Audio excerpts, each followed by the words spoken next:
My name is Amy Snyder, and I'm 27 years old. I reside with my father and mother.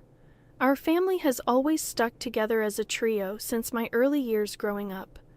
I've always admired my dad. He's the epitome of hard work, running his own bustling business.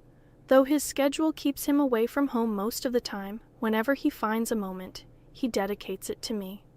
On his off days, he prioritizes spending time with me, proving himself to be an exceptional father. My mom, however, paints a different picture. As far back as I can recall, she has never been employed. While she tends to household matters, she's never lent support to my dad's business or pursued a career outside our home. Despite our comfortable lifestyle, with my mom often seen socializing and attending events, her lack of involvement in my life has left me feeling somewhat neglected. There were moments of profound loneliness, but my dad's unwavering presence always filled that void. He understood the indifference my mom held towards me and made it his mission to ensure I never felt neglected or alone. As I grew older, my mother's tendency to break promises became apparent, while my dad's commitments were steadfast. My mother's casual approach to promises left me disillusioned. I learned not to hold her pledges in high regard. Conversely, my dad's reliability and trustworthiness garnered my admiration. I even entertained thoughts of joining his company after graduating from university. Being the only child, I saw it as a way to honor my father's legacy and continue his work. Upon reaching my 20s, my father began imparting invaluable wisdom during our outings for drinks. Meanwhile, my mother's involvement in my life remained superficial. The only time she interjected was during my sophomore year of college when I expressed my desire to join my father's company. "Dad, I want to work at your company after graduation. I'm already preparing for it. I want to follow in your footsteps someday," I announced eagerly. "Amy, are you sure about that? A girl doesn't need to pursue such endeavors," my mother intervened, her words dripping with traditional expectations. "Why not? I want to work hard like Dad," I insisted. "A woman should find a good man and let her husband provide for her," she countered, echoing typical sentiments. Disheartened by her lack of understanding, I chose not to engage further. I refused to live a life tethered to someone else's ambitions, mirroring my mother's existence. I had always aspired to become an independent woman, determined to navigate through my college years on my own terms. After that pivotal moment, I dedicated myself to diligent study, paving the path to join my father's company immediately after graduation. Though my mother remained unconvinced, it seemed she eventually resigned herself to my decision. "If you choose to live this way, so be it. But remember, you'll bear the consequences of not heeding your mother's advice," she remarked resignedly. "If you're willing to accept that, then do as you please." So I followed her directive by stepping into my father's company, inadvertently widening the chasm between my mother and me. Conversely, my bond with my father deepened as we spent more time together. Reflecting on it now, I realized my mother wasn't pleased with the turn of events. Upon joining my father's company, he invested considerable effort in my training, which, unbeknownst to me, was driven by his declining health. It took him nearly half a year to acquaint me with the intricacies of the job before he collapsed at our workplace, swiftly whisked away to the hospital. Over the next 5 years, he valiantly battled his illness. "Amy, how's the company faring without your dad?" my mother inquired, her concern veiled by skepticism. "It's challenging, but everyone's rallying behind me. Dad entrusted me with everything I need," I replied confidently. "Well, as long as that's the case, just ensure you don't leave the company to ruin as the second generation," she cautioned, her words tinged with apprehension. "You lack any genuine interest or affection for the company. You're merely preoccupied with others' perceptions," I retorted, disheartened by her lack of faith. During my father's illness, our disagreements were frequent. Despite his weakening state, he made sporadic visits to the company, emphasizing its significance. These employees and this company are invaluable treasures to me, but I must relinquish my hold on them, he confessed, his voice laced with emotion. Amy, I've witnessed your dedication over the years. I trust you to safeguard this place and everyone here. I don't know if I can emulate you, Dad, but I'll strive to uphold your legacy, I pledged solemnly. From that day forth, the mantle of leadership was bestowed upon me. With my father mostly confined to the hospital, my days were consumed with the company's affairs, leaving little time for homecomings. I prioritized visiting him regularly, carving out time amidst my busy schedule. My mother, on the other hand, fulfilled only the basic duties, such as delivering changes of clothes to him. Even that seemed to inconvenience her. I couldn't help but wonder about her feelings towards my father. Did she lack any sense of gratitude or compassion for his illness? The thought left me feeling sorry for him, recalling the sacrifices he made for me during my childhood, a time when my mother's affection remained elusive. Despite my exhaustion, I made a concerted effort to visit him as often as possible, a routine that persisted for about a year until he peacefully passed away in his sleep. Amidst the whirlwind of tasks that followed, I barely had a moment to grieve. My mother, oblivious to my emotional turmoil, expected me to handle everything from funeral arrangements to hospital paperwork. Realistically, I knew I couldn't rely on my mother, who had never ventured beyond the confines of our home. So, I silently assumed responsibility for the myriad tasks. The day after the funeral, my mother broached the subject. Amy, now that the funeral is over, you've settled down, haven't you? She inquired. With a heavy heart, I accepted the reality of the situation. Please leave this house. I've just inherited 200 million yen, so I have no use for you anymore. Thank you, she declared, as though it were a mere formality. Her words stung, but I had anticipated them. Further discussion seemed futile. Did she truly believe that wealth could replace familial bonds and absolve her of responsibility? With a multitude of questions swirling in my mind, I made the decision to depart the next day. I arranged for the sale of all belongings associated with me, leaving my mother utterly surprised at the speed of my departure. I had meticulously planned my departure, but I harbored a secret from my mother. Despite her claim of inheriting 200 million yen, my father had entrusted all financial matters to me, designating me as the sole inheritor. Not a single yen remained for my mother, a decision my father adamantly made while he was still in good health. Your mother lacks the understanding of money management or prudent spending. I want you to provide her with monthly household expenses, he instructed me. If she receives a lump sum, she's likely to squander it immediately. If she protests, refuse to give her a penny. Though my father's last words were spoken in jest, he handed me an SD card containing a video message addressed to my mother. While I never envisioned showing it to her, recent events suggested its necessity might arise sooner than later. After my departure, I anticipated my mother would reach out to me, but her summons came sooner than expected. Come home immediately, she demanded over the phone. I'm working, Mom. What's the matter? I replied, feeling a pang of annoyance. I just need to talk to you. Please come quickly, she insisted. With a sigh, I reluctantly headed back to our family home, clutching the SD card in my hand. As soon as my mother laid eyes on me, she launched into accusations. You absconded with all of your father's inheritance, didn't you? I knew something was amiss when you left so abruptly. Hand over your father's inheritance to me now, she demanded, her greed palpable. How selfish can you be? You can't even fulfill your duties as a mother, I retorted, my frustration simmering in response. I silently extended the SD card to her. Confused, she inspected it. What's this? She queried.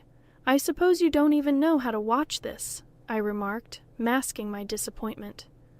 I retrieved my laptop, inserted the SD card, and played the video on the screen. My father appeared as vibrant as I remembered him. I couldn't help but wonder how my mother would react to this video letter. Silently, I exited the room, leaving her to watch it alone. I had never witnessed my mother defy my father before, but now, in the wake of his passing, would his words resonate with her? Upon returning to the room, I found my mother in tears, her emotions laid bare. I was taken aback. My mother shedding tears over a video of my late father? I was intrigued by the contents of the video letter he had left for her, but hesitated to watch it myself. Consequently, I remained clueless about the cause of her tears. "Mom, are you okay?" I inquired, concerned, lacing my voice. "Yes, I'll be fine for now. I understand. I'll adhere to your father's wishes and entrust everything to you from now on. Please go home for today. Call me once you've had time to gather yourself," she replied, her tone subdued. Sensing her desire for privacy, I left promptly, pondering over how my father had managed to silence my mother. Questions swirled in my mind as I made my way home. Nearly a month passed without any communication from my mother, prompting concern to gnaw at me. During my lunch break, I decided to pay a visit to my parents' house, hoping to check on her. However, she wasn't home. That evening, I returned once more, relieved to find the lights on. "Sorry for dropping in unexpectedly. I came by this afternoon, but you weren't home, so I grew concerned," I explained upon seeing her. "I'm sorry. I was out for my part-time job during the day," my mother explained. "A part-time job?" I echoed incredulously. My understanding of my mother painted her as someone vehemently opposed to work. How had it come to this? "Didn't you watch that video? It was a video letter addressed to you," I retorted, baffled by her sudden change in behavior. "You can take it home. You should watch it too. Amy, can I watch it?" I asked, extending the SD card to her. "Very well," she acquiesced, passing it back to me. Feeling a twinge of apprehension, I returned to the office and settled at my father's desk. With a deep breath, I played the video. "Honey, if you're watching this, it means you've not been able to communicate with Amy. First of all, thank you so much for helping me raise Amy until now. Without you, I don't think I could have managed the company while bringing up Amy." My father's voice resonated through the room as his words continued. A sense of unease crept over me. Then he uttered something unexpected, something that shook me to my core. "You've taken care of Amy even though she is not your child, and I have nothing but gratitude for you. You've stood by my side for so many years. Certainly, here is the text formatted with punctuation and split into shorter paragraphs. But as a result, you've given up on your dreams and have reached your age without earning your own living. For that, I take responsibility because I have allowed you to live a life of luxury. I'm sure you'll be in trouble when I'm gone." "I'm not my mother's child," I blurted out, the realization hitting me like a ton of bricks. But then it clicked. Despite the lack of overt affection, she had cared for me every day, doing the bare minimum for a child who wasn't her own. Who was this person? "I didn't register a marriage because you told me you felt bad for your sister, so I ended up supporting your living and didn't do anything else. I'm sorry, but once I'm gone, I worry about the rest of your life. There's no one to support you and act, taking your life away." I sat in disbelief as my father spoke, his words flowing with unexpected clarity. It was all news to me, his concerns, his regrets, his hopes for our future. Throughout the night, I grappled with the weight of his revelations, before confronting my mother the following day. "Mom, I watched the video from Dad yesterday. You know it all now," I began. My voice changed with a mixture of confusion and realization. "I raised you because I was asked to. That's all," she confessed, her tone heavy with the weight of untold truths. "What happened to my biological mother?" I pressed, seeking clarity amidst the swirling chaos of newfound information. You were the child of my sister and your father," she explained somberly. "My sister died right after giving birth to you, and I promised your distressed father that I would help raise Amy. I would become your mother." With her revelation, everything fell into place, even the parts I had previously only imagined. I learned of my mother's sacrifice, how she had set aside her own dreams to fulfill her promise to my father. Inspired by my father's words and prompted by the memory of her deferred dream, my mother made a decision. She resolved to reclaim that dream, embarking on a journey to pursue it once more. Currently, she is undergoing training as a part-timer, determined to turn her dream of owning a diner into reality. I should have done this earlier. Working is fun and suits me. I had no idea, so it's my fault you didn't work. I'm really sorry for not knowing anything, my mother admitted, her tone filled with regret. It's not your fault, Mom. I made the decision myself, but I'm not good with children, so I couldn't handle you well. I'm the one who caused you trouble, she continued, taking responsibility for her actions. As we conversed, I realized it was the first time we had such an open dialogue. At this stage in my life, I finally felt like I had come to understand my mother a bit better. Our conversations became more frequent, leading us to a decision to use the money left by my father to fund the opening of her shop. Once she started working, my mother became somewhat more humble. She hesitated when the topic of funds for the shop came up, a behavior that would have been unimaginable not too long ago.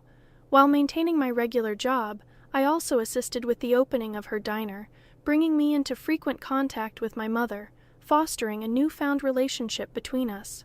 Regarding living expenses, she insisted on managing them with her own income, refusing to accept help from my father's inheritance.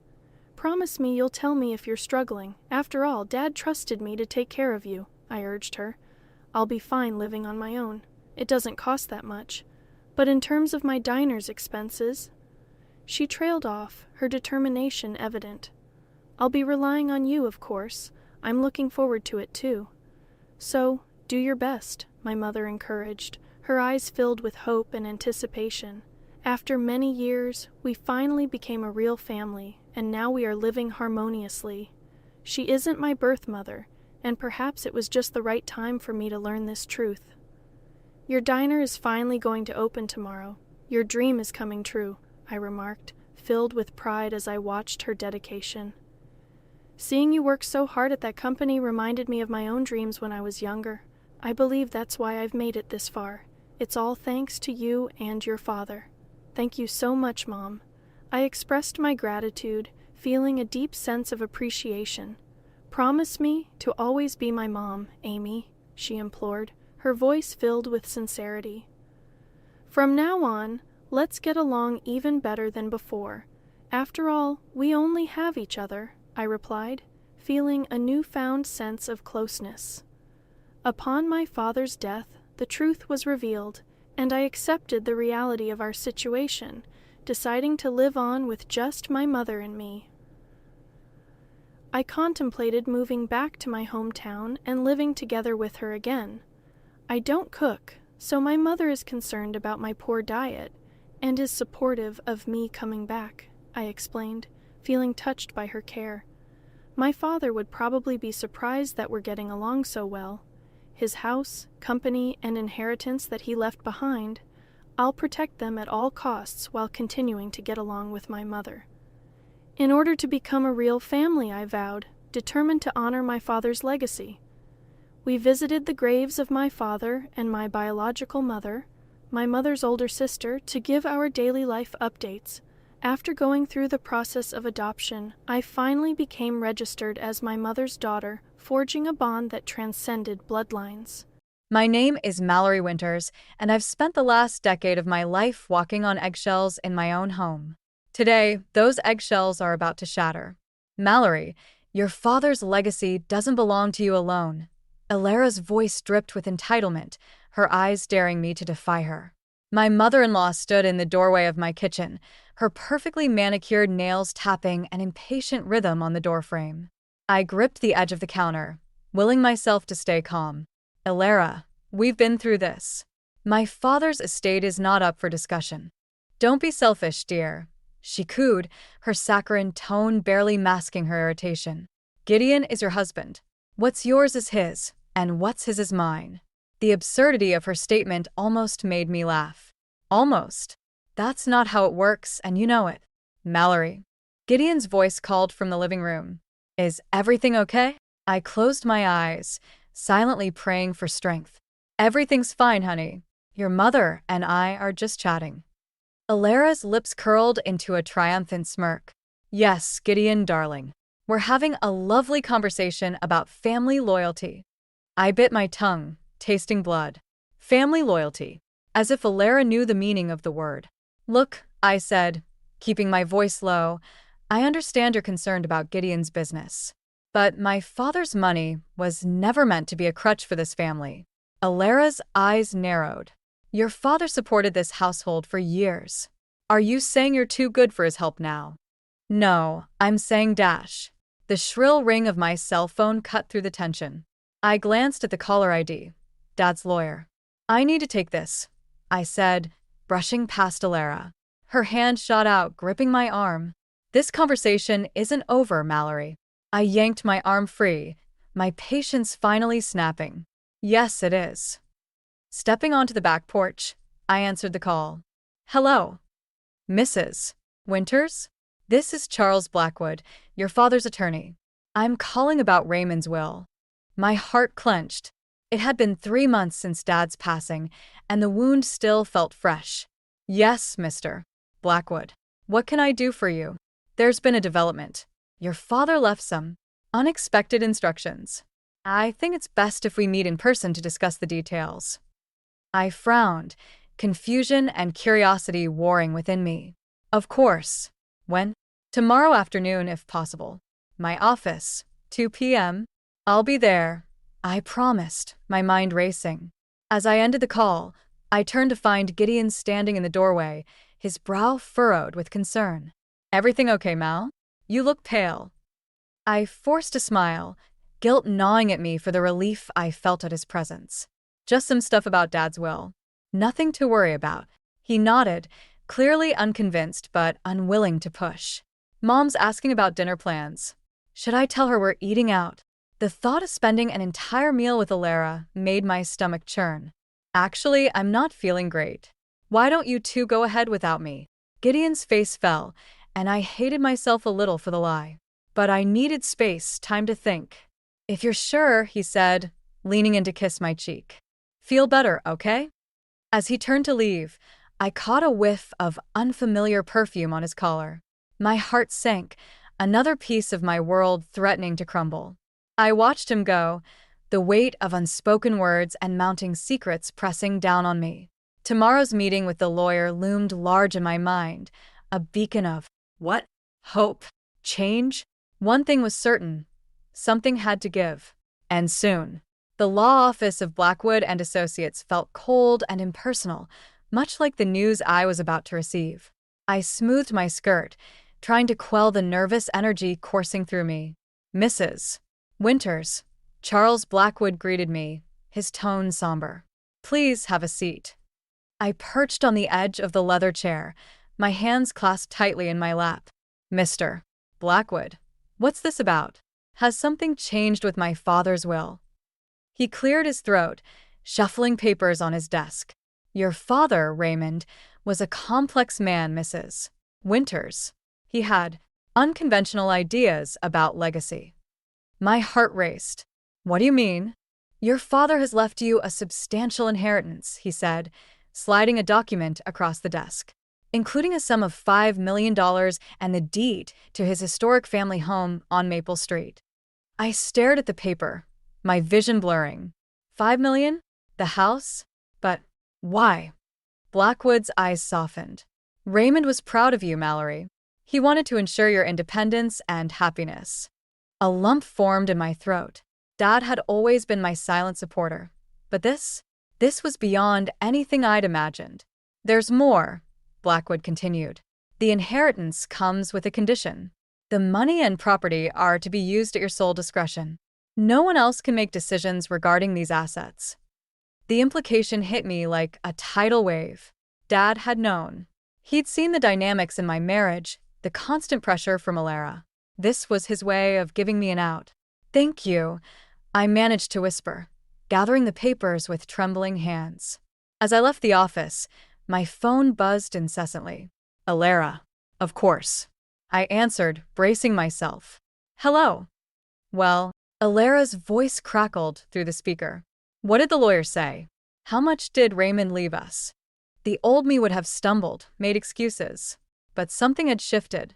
"There is no us in this situation, Alara. The inheritance is mine." "Don't be ridiculous," she snapped. "You know Gideon's business needs capital. This is our chance to dash." "No." I cut her off, surprising myself with my firmness. "This is my father's legacy, and I'll honor it as I see fit." "You ungrateful little dash." I ended the call, a strange mix of terror and exhilaration flooding my veins. When I arrived home, Gideon was waiting, his face a mask of concern. "Mal, what's going on?" "Mom's on the warpath." I took a deep breath, steeling myself. "We need to talk, Gideon. About the inheritance, about us, about everything." His brow furrowed. "What do you mean?" "Your mother wants to use my father's money for your business," I said, watching his reaction carefully. "Is that what you want too?" Gideon's eyes darted away, guilt written across his features. "Mal, you know how tight things have been. This could be our chance to turn everything around." "Our chance?" I echoed, the words tasting bitter. "Or your mother's chance to sink her claws deeper into our lives?" "That's not fair," he protested weakly. "Isn't it?" I countered, years of pent-up frustration bubbling to the surface. "When was the last time you made a decision without consulting her? When was the last time you stood up for me?" Gideon's face crumpled. I don't know what you want from me, Mal." "I want a partner," I said, my voice breaking. "Not someone who lets his mother dictate our lives." A heavy silence fell between us, filled with unspoken truths and shattered illusions. "What are you going to do?" Gideon finally asked, his voice small. I squared my shoulders, feeling a newfound strength coursing through me. "I'm going to honor my father's wishes. I'm going to use this inheritance to build something meaningful. And I'm going to do it on my own terms." As the words left my mouth, I realized this wasn't just about the money or the house. This was my breaking point, the moment I chose myself over the suffocating expectations that had defined my life for so long. Gideon's face fell, realization dawning in his eyes. "Mal, please. We can work this out." But I was already moving, gathering my keys and jacket. "I need some time, Gideon. To think, to breathe." As I walked out the door, I felt the weight of years lifting from my shoulders. The road ahead was uncertain, but for the first time in a long time, it felt like my own. The days following my confrontation with Gideon blurred together in a haze of tense silences and avoided glances. Our home, once a sanctuary, now felt like a battlefield where every word was a potential landmine. One morning, I found Gideon hunched over his laptop at the kitchen table, dark circles under his eyes. "Another late night?" I asked, trying to keep my tone neutral. He barely looked up. "Mom's been helping me strategize for the business. We think we've found a way to turn things around." The casual mention of Alara sent a familiar surge of frustration through me. "And what does the strategy involve?" Gideon hesitated, his fingers drumming nervously on the table. "Well, we were thinking, maybe we could use some of your inheritance as an investment. Just temporarily, of course." I felt the blood drain from my face. "You discuss my inheritance with your mother?" "Mal, it's not like that." He backpedaled, finally meeting my gaze. "We're family. We should be supporting each other." "Family?" I echoed, my voice rising. "Is that what you call it when your mother constantly undermines me? When you can't make a single decision without her approval?" Gideon's face hardened. "That's not fair. Mom only wants what's best for us." "For us? Or for her?" I shot back. The argument escalated, years of pent-up resentment spilling out. Gideon's voice grew louder, more defensive with each exchange. I barely recognized the man before me, so far removed from the person I'd fallen in love with. Maybe Mom's right, he finally snapped. Maybe you're just being selfish. The words hung in the air between us, sharp and irretrievable. In that moment, I saw with painful clarity the extent of Alara's influence, how deeply it had poisoned our relationship. "I need some air," I muttered, grabbing my keys and jacket. I drove aimlessly, tears blurring my vision, until I found myself outside my father's old house, now my house. The Grand Victorian stood silent and imposing, a testament to a legacy I was only beginning to understand. As I approached the front door, a voice called out from next door. "Well, if it isn't Raymond's girl." I turned to see an elderly woman waving from her porch, a knowing smile on her weathered face. "Mrs. Beatrice?" I asked, recognizing my father's longtime neighbor. "The one and only," she chuckled. "Come on over, dear. You look like you could use a cup of tea and a friendly ear." Grateful for the distraction, I joined Mrs. Beatrice on her porch. As she poured tea into delicate china cups, she regaled me with stories of my father, his kindness, his quiet strength, his dreams for the community. "You know," she said, her eyes twinkling, "Raymond always said that house was meant for more than just one family. He had big plans for it." I leaned forward, intrigued. "What kind of plans?" Mrs. Beatrice smiled. "He talked about turning it into a place where people could come together, where the elderly in our community could find companionship and purpose. Your father had a big heart, Mallory. He saw potential where others saw problems." As she spoke, something stirred within me, a spark of inspiration, a glimmer of possibility. I thought about the inheritance, about my father's legacy, about the suffocating life I'd been living. "Mrs. Beatrice," I said slowly, an idea taking shape, "what would you think about helping me bring my father's vision to life?" The old woman's face lit up. "Oh, honey, I thought you'd never ask." As the sun began to set, casting long shadows across the porch, I felt a sense of clarity I hadn't experienced in years. I knew what I had to do. Driving home, I steeled myself for the conversation ahead. Gideon was waiting, his face a mixture of guilt and apprehension. "Mal, I'm sorry about earlier. I didn't mean dash." I held up a hand, cutting him off. "Gideon, I've made a decision. I'm moving into my father's house. I need space, time to figure things out." His face fell, but I saw a flicker of understanding in his eyes. "And us?" I took a deep breath. "That depends on you. On whether you're ready to stand with me, or if you'll always stand with your mother." As I packed my bags, I felt a weight lifting from my shoulders. The road ahead was uncertain, but for the first time in years, I felt like I was moving in the right direction, towards a future that was truly my own. The old Victorian creaked and groaned as I moved through its empty rooms, my footsteps echoing off bare walls. It had been a week since I'd left Gideon, and the house still felt more like a stranger than a home. But with each passing day, I could feel my father's presence growing stronger, guiding me towards something greater. I stood in what used to be the parlor, envisioning the possibilities. "This could be a reading room," I murmured to myself, running my hand along the dusty mantelpiece. "Talking to ghosts already?" A familiar voice chuckled from the doorway. I spun around, startled. "Mrs. Beatrice, I didn't hear you come in." The elderly woman shuffled into the room, her eyes twinkling with mischief. "These old bones still have a few tricks up their sleeve. Now, tell me about these grand plans of yours." As we walked through the house, I shared my vision for the community center, a place where the elderly could gather, learn, and find purpose. Mrs. Beatrice listened intently, offering suggestions and sharing anecdotes about the neighborhood's needs. "You know," she said, pausing by a large bay window, "there's a group of us who've been meeting at the library for years. Book club, knitting circle, that sort of thing. But we've been running out of space. This could be perfect."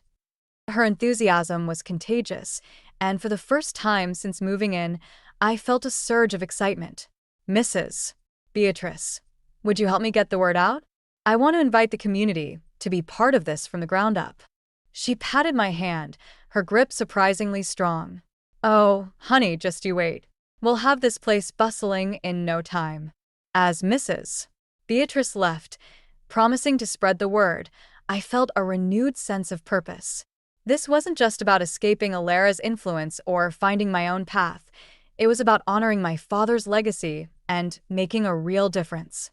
The next few days were a whirlwind of activity. I met with contractors, researched zoning laws, and started drafting a business plan. Each step forward felt like a small victory, a reclaiming of the strength I'd lost over years of compromise. One afternoon, as I was sorting through old boxes in the attic, I came across a familiar face in a dusty photograph. Emmett, my childhood best friend, grinning beside me at some long-forgotten summer barbecue. I hadn't thought about him in years, but seeing his face brought back a flood of memories, of laughter, of understanding, of a connection untainted by manipulation or expectation. On impulse, I searched for him online, surprised to find he was living just a few towns over.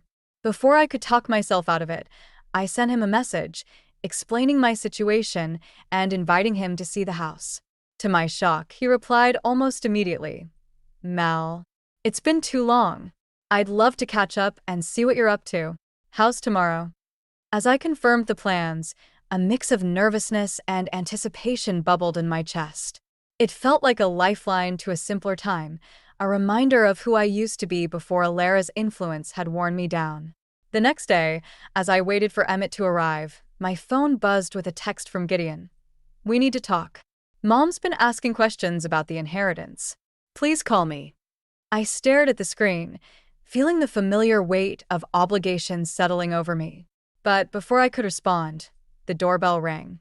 I opened the door to find Emmett standing there, his smile just as warm and genuine as I remembered. "Mal," he said, pulling me into a hug, "it's so good to see you." As we embraced, I felt something shift inside me, a piece of the old Mallory, the one who stood up for herself and pursued her dreams, clicking back into place. "Come on in," I said, leading him inside. "I have so much to tell you." For the first time in years, I felt truly seen, truly heard. And as Emmett and I walked through the house, sharing ideas and laughing at old memories, I realized that this project wasn't just about creating a community center.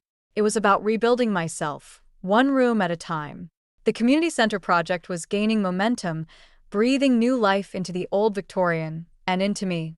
Each day brought new challenges and triumphs, from securing permits to organizing volunteer groups. Emmett had become a constant presence, his unwavering support and easy laughter a balm to my frayed nerves. One afternoon, as we were painting what would soon be the center's library, Emmett paused, his brush hovering mid-stroke. "Mal, you're different," he said, his eyes searching my face. "Happier, more you." I felt a warmth spread through my chest at his words. "I feel more like myself than I have in years," I admitted, realizing the truth of it as I spoke. Our moment was interrupted by the shrill ring of my phone. Gideon's name flashed on the screen, and my stomach twisted with a mix of concern and apprehension. "I should take this," I said, stepping out onto the porch. "Mal." Gideon's voice crackled through the speaker, sounding strained. I need to talk to you. In person.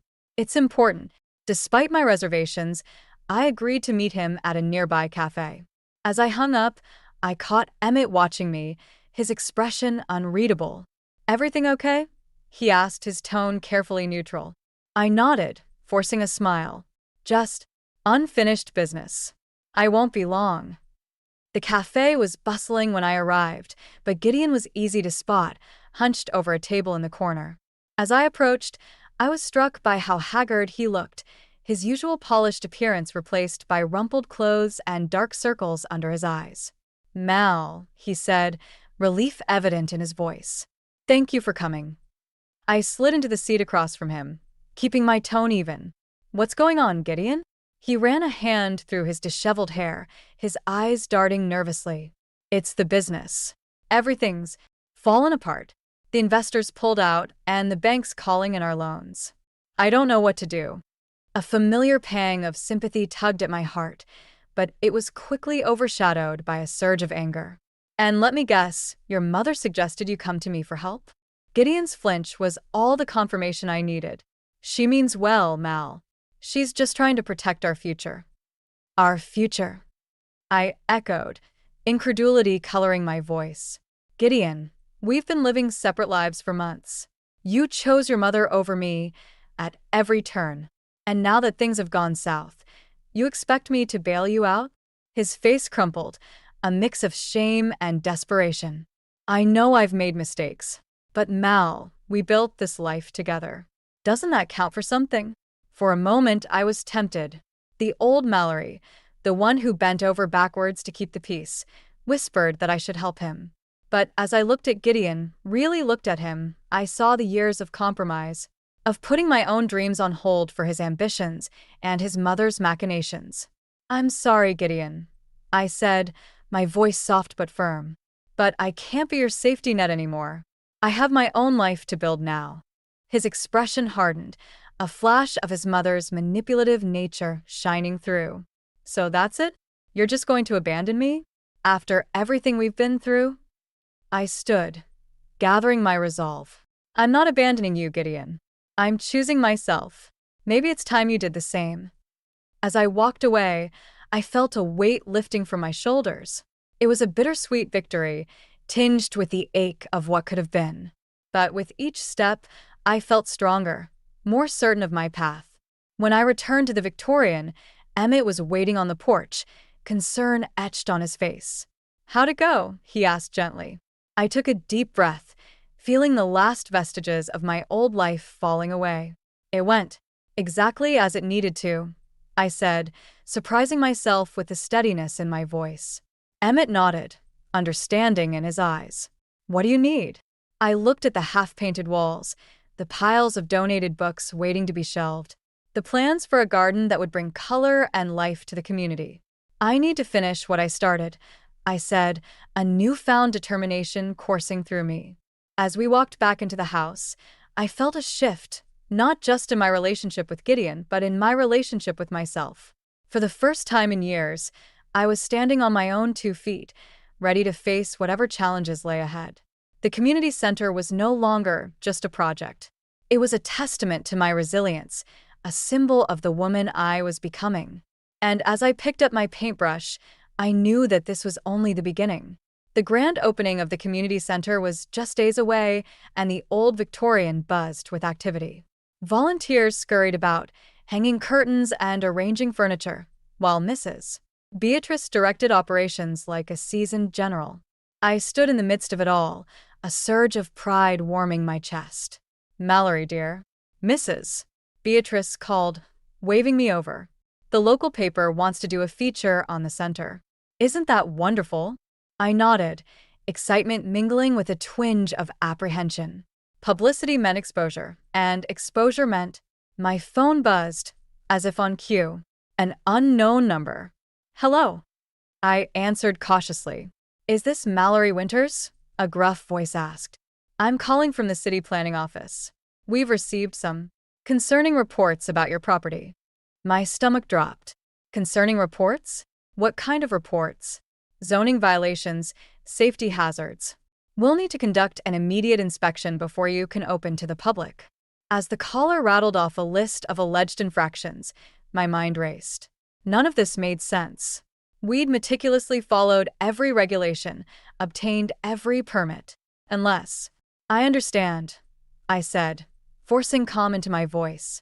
When can we expect the inspector? Tomorrow morning, 9 a.m. sharp. I hung up, my hands shaking. This had Alara written all over it. Mal. Emmett's concerned voice cut through my spiraling thoughts. What's wrong? I filled him in, watching his expression darken. That manipulative witch, he muttered. She won't stop until she's destroyed everything you've built. Not everything, I said, a steely resolve settling over me. Not this time. We spent the night in a frenzy of preparation, double-checking every document, every safety measure. As dawn broke, I stood on the porch, watching a sleek black car pull up. A tall man in a crisp suit emerged, his face a mask of professional detachment. Mrs. Winters? I'm here for the inspection. I led him through the house, answering his questions with calm precision. But as we reached the second floor, a commotion erupted from outside. "You can't do this." Alara's shrill voice carried through the open window. "That house belongs to my son." My heart raced as I hurried downstairs, the inspector close behind. Outside, Alara stood toe-to-toe with Mrs. Beatrice, a small crowd of neighbors gathering to watch. "Your son?" Mrs. Beatrice scoffed. "Honey, this house belongs to Mallory, and she's doing more good with it than your family ever did." Alara's face contorted with rage. "You don't know anything. This community center is a sham. It's unsafe, it's illegal, and I won't stand by while dash." "While what, Alara?" I interrupted, stepping onto the porch. "While I use my inheritance the way my father intended. While I build something that actually helps people." She whirled on me, eyes flashing. "You ungrateful little dash." "That's enough." The inspector's authoritative voice cut through the tension. He turned to me, his expression softening slightly. "Mrs. Winters, I've seen enough. Your center not only meets but exceeds all safety and zoning requirements. You're clear to open as scheduled." A cheer went up from the gathered neighbors. Alara's face drained of color as she realized her plan had backfired spectacularly. "You haven't heard the last of this," she hissed, but her words lacked their usual venom. As she stormed off, I felt a hand on my shoulder. Emmett stood beside me, a mixture of pride and concern in his eyes. "You okay?" I took a deep breath, surveying the scene before me. Mrs. Beatrice was regaling the neighbors with a blow-by-blow account of her confrontation with Alara. The inspector was chatting amiably with a group of volunteers. And through the open door, I could see the center, my father's legacy, my own dream, ready to welcome its first visitors. "You know what?" I said, a smile spreading across my face. "I'm better than okay. I'm free." As the crowd dispersed and we headed back inside to finish preparations, I felt a shift in the air. Alara's desperate attempt to sabotage the center had only strengthened my resolve and united the community behind me. The grand opening was no longer just a celebration of the center. It was a declaration of independence, a testament to the power of choosing oneself. And as I looked at Emmett, at Mrs. Beatrice, at all the people who had rallied around this project, I knew that whatever challenges lay ahead, I wouldn't face them alone. The reckoning had come, and I had emerged stronger for it. Now it was time to build the future, on my terms. The grand opening of the community center was a resounding success. Laughter and chatter filled the once empty rooms, elderly residents exploring their new haven with gleaming eyes. As I watched Mrs. Beatrice lead a lively tour group, pride swelled in my chest. This was everything my father had dreamed of, everything I had fought for. "Mallory." A familiar voice cut through the joyous din. I turned to see Gideon standing in the doorway, looking lost and out of place. "Gideon," I said, surprise coloring my tone. "I didn't expect to see you here." He shifted uncomfortably, his eyes darting around the room. "Can we talk? Privately?" Nodding, I led him to the small office I'd set up in the back of the house. As I closed the door behind us, the muffled sounds of the celebration faded away, leaving a heavy silence. "What is it, Gideon?" I asked, crossing my arms. He took a deep breath, running a hand through his disheveled hair. I've left my mother's house. I've been thinking a lot about everything that's happened, about the choices I've made." My heart quickened, a mix of hope and wariness coursing through me. And I realize now how wrong I've been," he said, his voice cracking.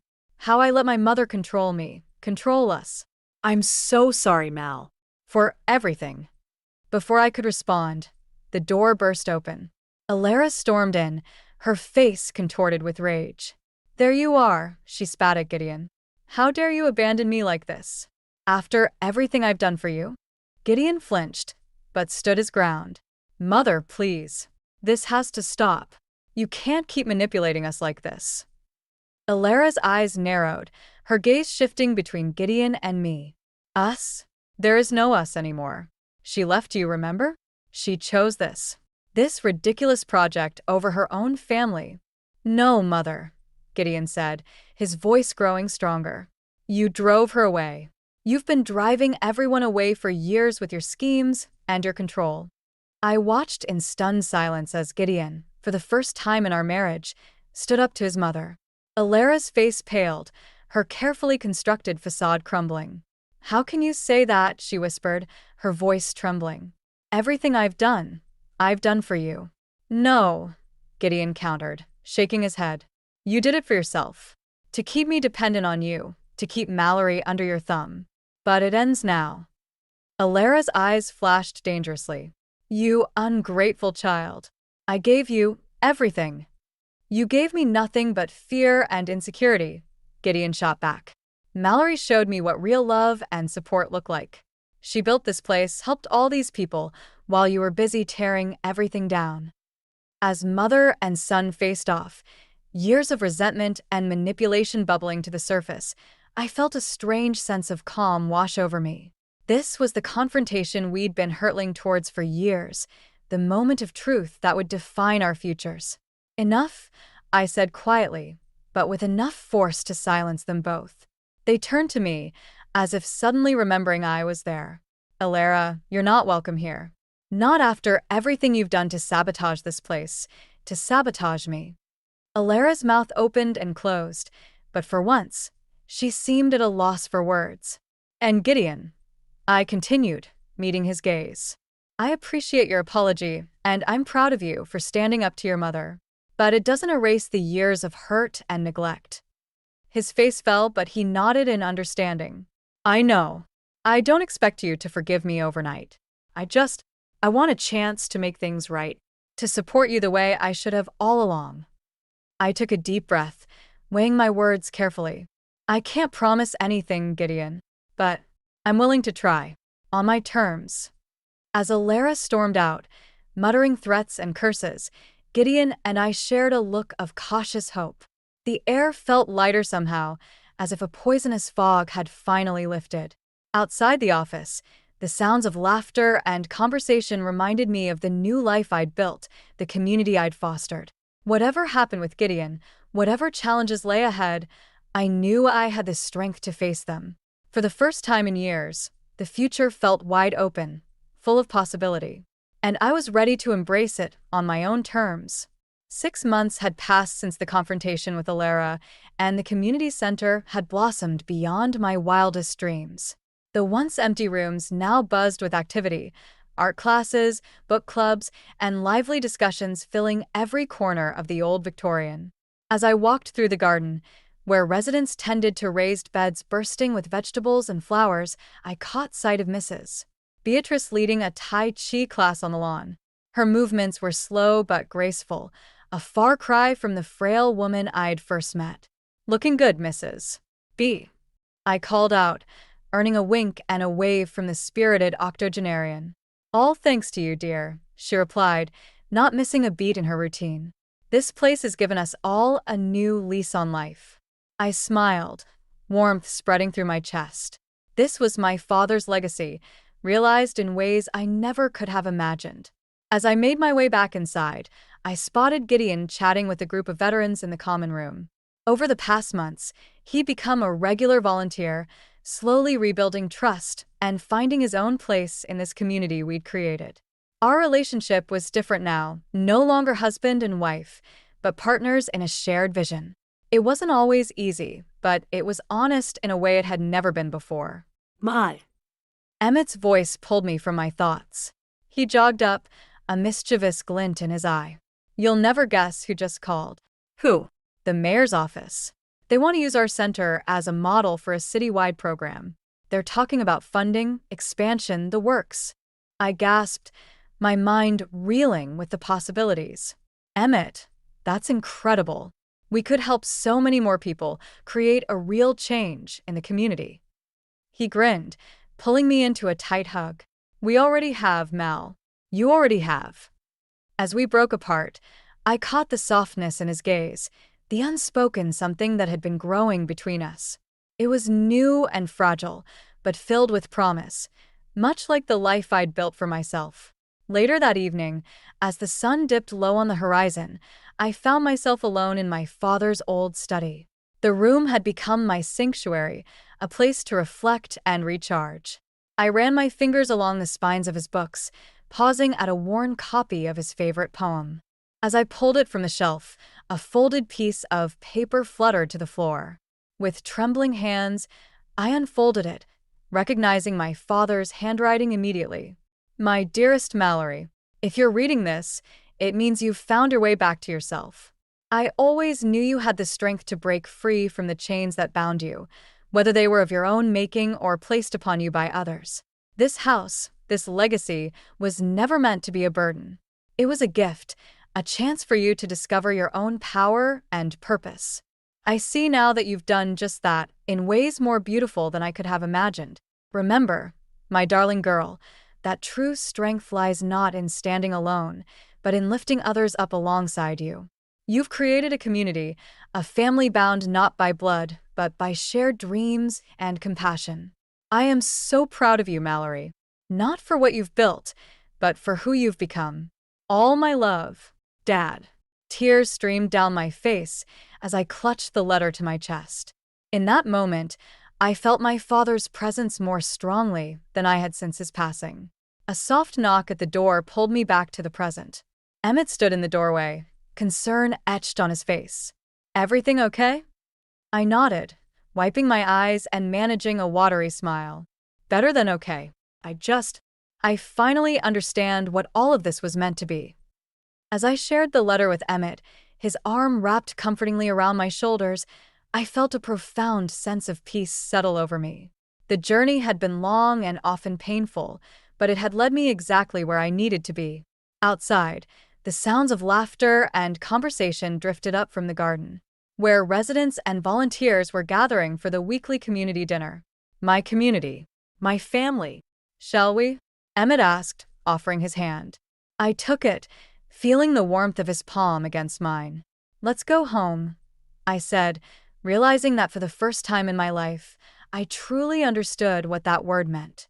As we walked downstairs to join the others, I carried with me the weight of my father's approval, the lightness of my newfound freedom, and the strength of the bonds I'd forged.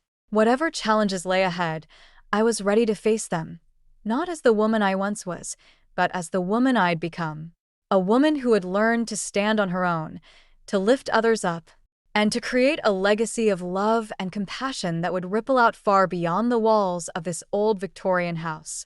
This was my new dawn, and it was more beautiful than I ever could have imagined. I never thought my own wedding dress fitting would be the moment my family finally broke me. But there I was, standing on a pedestal surrounded by mirrors, watching my mother's name flash across my phone screen like a warning sign.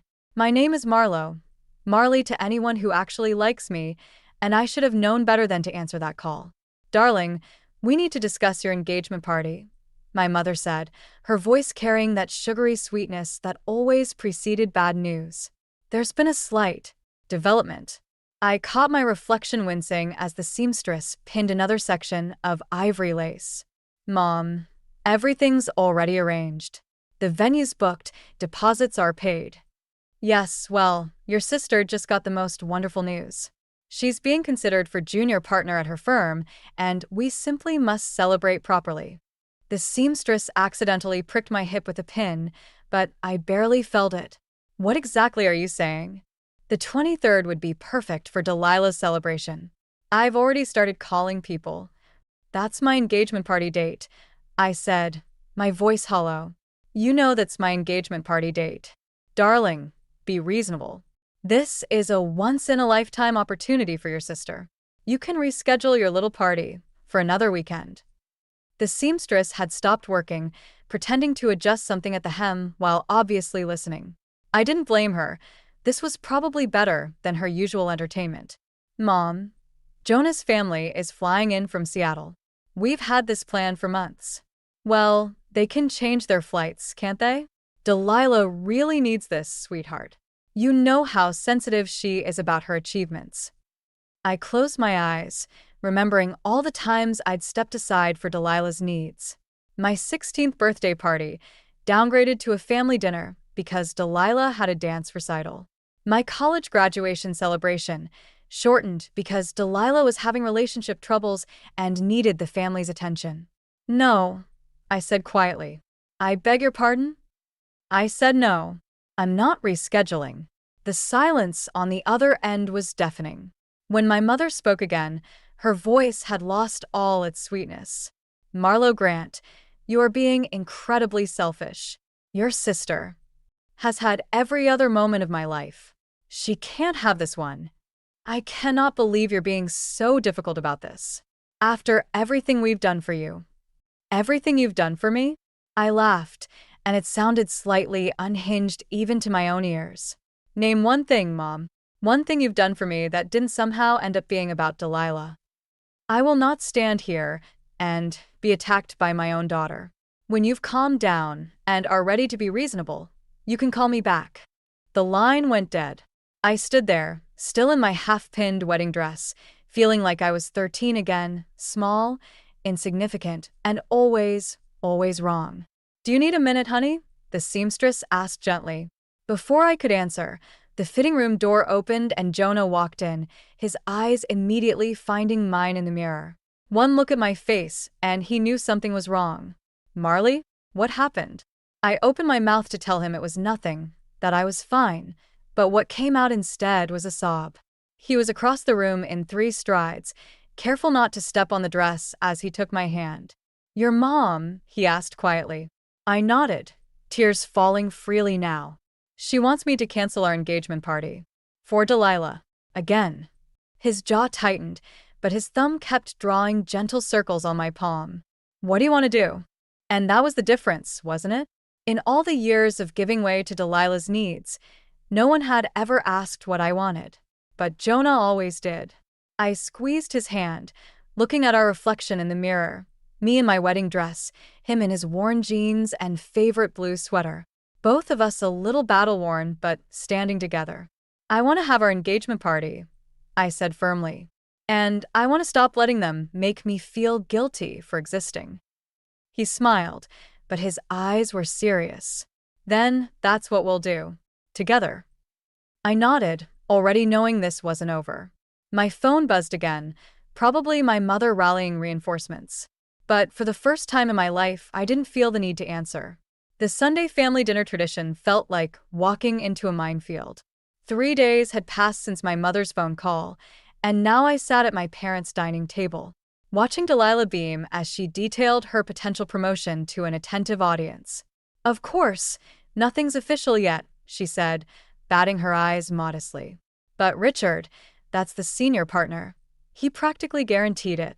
That's wonderful, sweetheart, my mother cooed, reaching across to squeeze Delilah's hand. We'll make sure your celebration is absolutely perfect. I stabbed at my roast beef, pretending not to notice my father's uncomfortable glance in my direction. Jonah's hand found my knee under the table, a silent reminder that I wasn't alone. Actually, Delilah continued, I was thinking we could do it at the Grove. You know, that new venue downtown. My fork clattered against the plate. The Grove was our venue, the one Jonah and I had spent months researching and finally booked for our engagement party. That's already booked, I said quietly. My mother's smile tightened. Well, I'm sure they can accommodate both events. It's such a lovely space. Both events. I laughed, but there was no humor in it. You mean the engagement party you're trying to cancel? Marlo, my father warned, using his rarely deployed stern voice. Let's not do this now. Do what, Dad? Point out how ridiculous this is? Delilah doesn't even have the promotion yet. You're just jealous, Delilah snapped, her practiced poise cracking. You can't stand that something good is happening to me. Something good is always happening to you. The world revolves around your needs, your wants, your everything. Girls, my mother interjected sharply. This behavior is completely inappropriate. You know what's inappropriate? I pushed back from the table, my chair scraping loudly against the hardwood floor. The fact that you're trying to hijack my engagement party for a maybe promotion that Delilah might get. The fact that you've spent my entire life making me feel like I matter less than her. That's not true, my father protested weakly. Really? Remember my college graduation? The one you cut short because Delilah was having boy troubles? Or my sweet 16 that turned into her dance recital dinner? Those were different circumstances. My mother said dismissively. You're being dramatic. I'm being dramatic? You're the one who. Enough. My father's fist hit the table, making the water glasses jump. Marlo, if you can't be supportive of your sister's success, perhaps you should leave. The silence that followed was deafening. Jonah stood up beside me, his chair making the same harsh sound against the floor. Thank you for dinner, he said, his voice cold and formal. We'll be going now. As we walked to the door, I heard my mother's voice behind us. This is exactly why we're concerned about your engagement, dear. This sort of selfish behavior doesn't bode well for marriage. I froze, my hand on the doorknob. What did you just say? Your mother's right, Delilah chimed in, her voice dripping with false concern. If you can't even be happy for your own sister, how can you possibly be ready for marriage? I turned slowly, meeting my mother's gaze. The engagement party is happening on the 23rd, at the Grove, with or without you. If you do this, my mother said, her voice low and threatening, there will be consequences. There already have been, I replied. 28 years of them. Outside, the cool evening air hit my face like a wake-up call. Jonah wrapped an arm around my shoulders as we walked to the car. You okay? He asked. No, I admitted. But I will be. My phone buzzed, a text from Delilah. You've always been so dramatic. Don't worry, though. I'll make sure everyone knows exactly why you're really canceling your engagement party. I showed the message to Jonah, who read it with a clenched jaw. She's bluffing, he said, but we both knew better. My sister had always been skilled at spinning narratives that made her the hero and me the villain. Let her try, I said, surprising myself with how steady my voice sounded. I'm done playing by their rules. As we drove away from my childhood home, I realized something had shifted. The hurt was still there, but underneath it was something new, something that felt a lot like freedom. The call from Aunt Vivian came while I was reviewing contracts at work. Her voice trembled with that particular brand of family concern that always made my stomach drop. Marley, sweetheart, I just wanted to check on you. Your mother told me about the situation with Jonah. I sat up straighter in my office chair. What situation? Oh, there was an awkward pause. Maybe I shouldn't have called. It's just, well, we're all worried about you. Breaking off an engagement is never easy. The pen I'd been holding snapped in my hand, blue ink spreading across my fingers like a bruise. I'm sorry, what? Lillian said you and Jonah had a terrible fight. Something about him being controlling about the wedding plans? And with everything happening with Delilah's promotion. I closed my eyes, counting backward from 10 like my therapist had taught me. It didn't help. Aunt Viv, who exactly has Mom told this to? Well, she hesitated.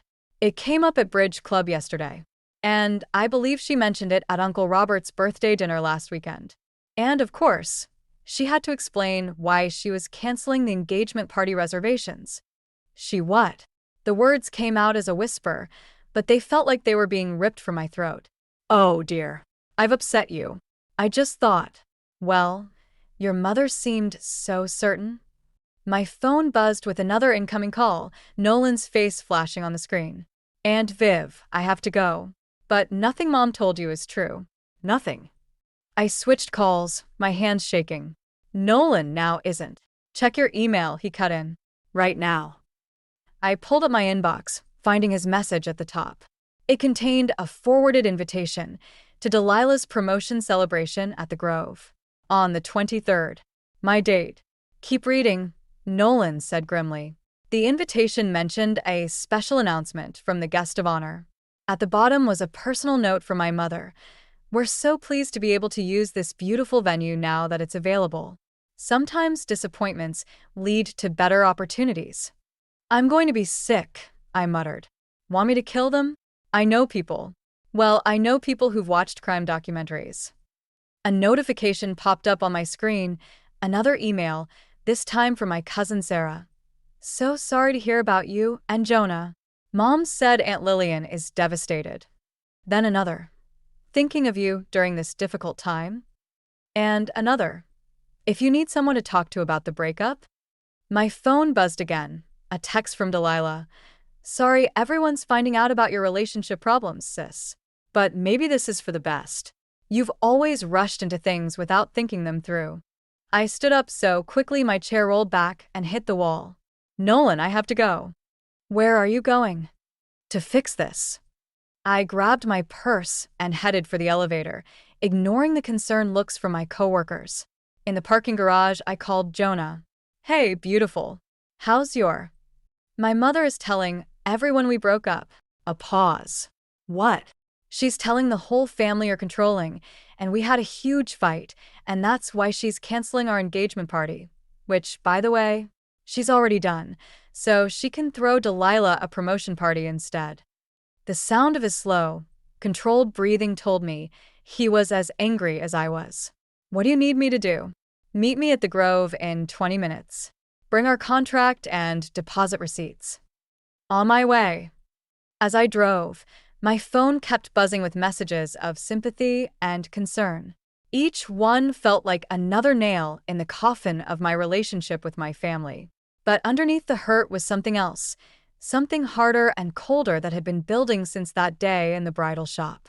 My whole life, I'd tried to keep the peace. I'd smiled and stepped aside and swallowed my feelings because that's what good daughters do. But this wasn't just about me anymore. This was about Jonah, about our future, about the family we wanted to build together. My mother had finally gone too far, and she was about to learn that her dramatic daughter had inherited more than just her stubbornness. I'd learned from the best how to wage war, with a smile. The Grove's elegant facade came into view, and I pulled into the parking lot just as Jonah's truck arrived. He got out, holding a folder of documents, his face set in determination. Ready? He asked as I walked up. I took his hand, squeezing it tight. Time to write our own story.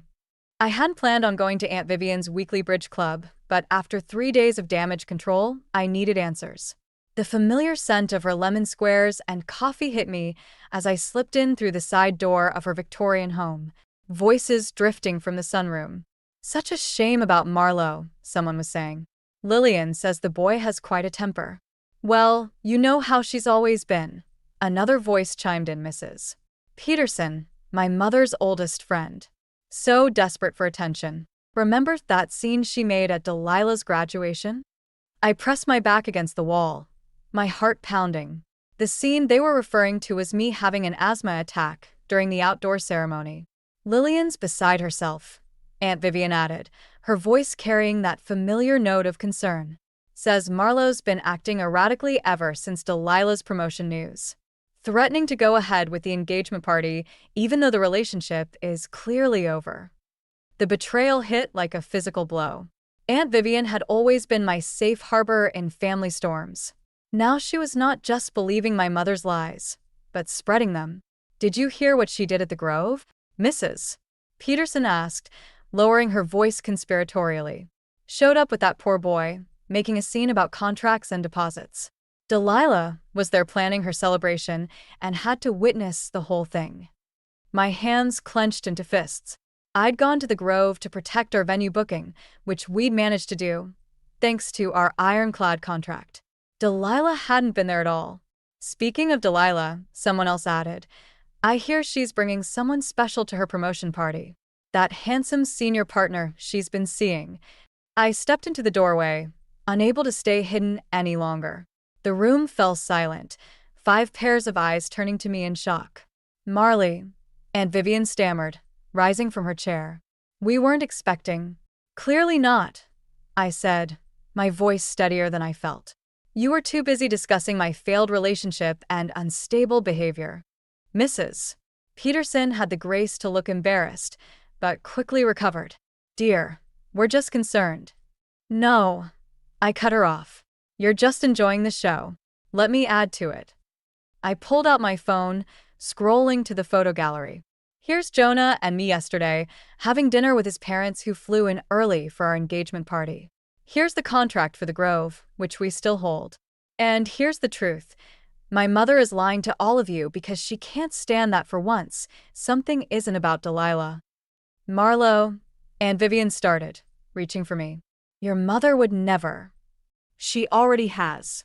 And you helped her. I turned to face my aunt directly. You were supposed to be different. You were supposed to be on my side. I am on your side, We all want what's best for you. What's best for me? I laughed, the sound sharp and bitter. Do you even know what that means anymore? Or do you just automatically assume whatever my mother says must be right? The room was so quiet you could hear the ticking of Aunt Vivian's antique clock. I looked at these women who'd known me my entire life, who'd watched me grow up in Delilah's shadow, who'd never once questioned the family narrative. You know what? Keep your concern. Keep your gossip.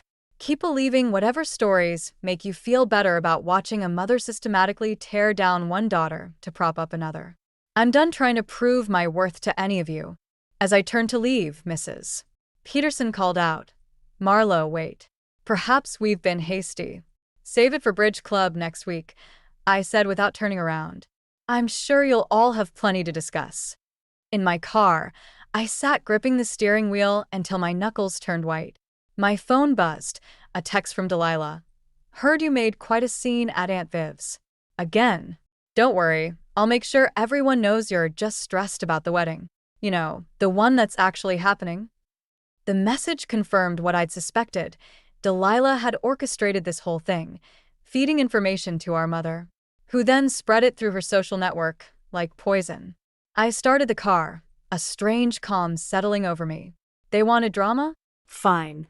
But this time, I'd write the script. The day before our engagement party, I sat in Jonah's parents' rental house, surrounded by people who actually wanted to celebrate us. The contrast to my own family's absence felt both liberating and crushing. "I still can't believe they're not coming," Sarah, Jonah's sister, said as she helped arrange centerpieces. "What kind of mother misses her daughter's engagement party?" "The kind who's throwing a fake promotion party for her other daughter at the same time," Nolan answered, earning himself a sharp look from Jonah. My phone buzzed, another message from Delilah. "Hope you're ready for tomorrow. Mom's invited practically everyone we know to my party. Guess they all made their choice about which event matters more." "You okay?" Jonah asked quietly, noticing my expression. Before I could answer, his mother Patricia walked in with a stack of photo albums. "Look what I brought. I thought we could display some pictures of you two at the party." As we flipped through the albums, I noticed something that made my throat tight. In every family photo, every holiday snapshot, every casual moment, Jonah's family was actually looking at each other, laughing together. Present. "Oh, this one's perfect," Patricia said, pointing to a picture from last Christmas. "Everyone's smiling at the camera. Except us," Jonah finished grinning. In the photo, we were looking at each other, completely oblivious to the camera. My phone buzzed again. This time it was my father. "Your mother's very hurt that you're going through with this. It's not too late to reconsider." I must have made some sort of sound because suddenly everyone was looking at me. "That's it," Nolan declared, reaching for my phone. "No more family drama until after tomorrow." "Wait," I said, pulling up my messages. "I need to respond to something first." I opened the family group chat and typed, "Since there seems to be some confusion about tomorrow's events, I wanted to clarify something. Our engagement party starts at 6 p.m. at the Grove. Anyone who chooses to attend Delilah's party instead is making a clear statement about where they stand. I won't be sending any more invitations after this." "Marley," Sarah started, but I wasn't finished. I pulled up the photo I'd been saving, the one of Jonah and me at Christmas, lost in our own world while surrounded by people who loved us. I added it to the group chat with a simple message. "This is what real family looks like. Your move." The responses were immediate and predictable. My mother, "How dare you make us choose?" Delilah, "Always have to make everything about you, don't you?" My father, "You're being unreasonable." I turned off my phone. "You know," Patricia said carefully, "when I first met you, I wondered why someone so bright and loving seemed so unsure of herself. Now I understand. You've spent your whole life being told you're wrong for taking up space." "Mom," Jonah warned, but she continued, "No, this needs to be said. Marley, honey, I want you to look at these photos." Really look at them. Do you know what I see? I see my son happier than he's ever been. I see someone who fits into this family so naturally that sometimes I forget you haven't always been here. My vision blurred with tears. "Tomorrow," she continued, "people will make their choices. And those choices will tell you everything you need to know about who deserves to be in your life going forward. Nolan cleared his throat. Speaking of choices, I may have done something slightly devious. We all turned to look at him. I might have created a public Facebook event for Delilah's promotion party. And I might have invited some people from her firm, including her boss. Nolan, I gasped. She doesn't actually have the promotion yet. Exactly. His grin was wicked. Should make for an interesting evening. I should have felt guilty. Should have told him to undo it. Instead, I felt something else, something that felt dangerously close to satisfaction. Tomorrow's going to be messy, isn't it? Sarah asked. Jonah took my hand, squeezing it gently. Tomorrow's going to be exactly what it needs to be. Looking around at these people, my chosen family, I realized he was right. Whatever happened at the party, I already had everything I needed right here. My phone lit up on the table, Delilah's name flashing on the screen. For the first time in my life, I let it ring. The call came at 3 a.m, 2 days after our engagement party. My mother's voice was sharp enough to cut glass. Are you happy now? She demanded. Is this what you wanted? I sat up in bed, Jonah stirring beside me. What are you talking about? Don't play innocent. Delilah's been suspended pending an ethics investigation. Her boss showed up at her party expecting to announce her promotion, a promotion she hadn't actually received yet. Do you have any idea what you've done? The room felt suddenly cold. Nolan's Facebook event. I hadn't thought. I didn't. She could lose her job, Marlo. Her entire career could be ruined because you couldn't stand someone else having the spotlight for once. My phone buzzed with an incoming text. Delilah, hope you're proud of yourself. Guess destroying my life was worth it to finally be mommy and daddy's center of attention. Another buzz. A group email from my father to the entire extended family. Due to recent unfortunate events caused by ongoing family conflicts, we regret to inform you that we will not be attending Marlo's wedding. We cannot in good conscience celebrate while one daughter deliberately sabotages another. Mom. I tried again, my voice shaking. I never meant. You never mean to do anything, do you? Things just happen around you, and somehow Delilah always ends up hurt. Well, congratulations. You've finally outdone yourself. The line went dead. I stared at my phone as messages started pouring in from relatives. Each one felt like another nail in a coffin I'd apparently built myself. What happened? Jonah asked, fully awake now. Before I could answer, my phone rang again. Nolan. Marley, I'm so sorry, he rushed out. I didn't think it would go this far. I just wanted to cause a little chaos, maybe embarrass her a bit. They're suspending her, I said numbly. There's an ethics investigation. Shit. He paused. But hey, maybe she deserves. Don't. I cut him off. Just don't. I ended the call, walking to the window of our apartment. The city lights blurred through tears I refused to let fall. We can fix this, Jonah said from behind me. Can we? Because from where I'm standing, they're right. I let this happen. I wanted her to hurt like I've hurt. And now. I pressed my forehead against the cool glass. I've become exactly what they always said I was. The jealous sister. The troublemaker. The one who ruins everything. My phone kept buzzing. Aunt Vivian. I'm disappointed in you, Marlo. I thought you were better than this.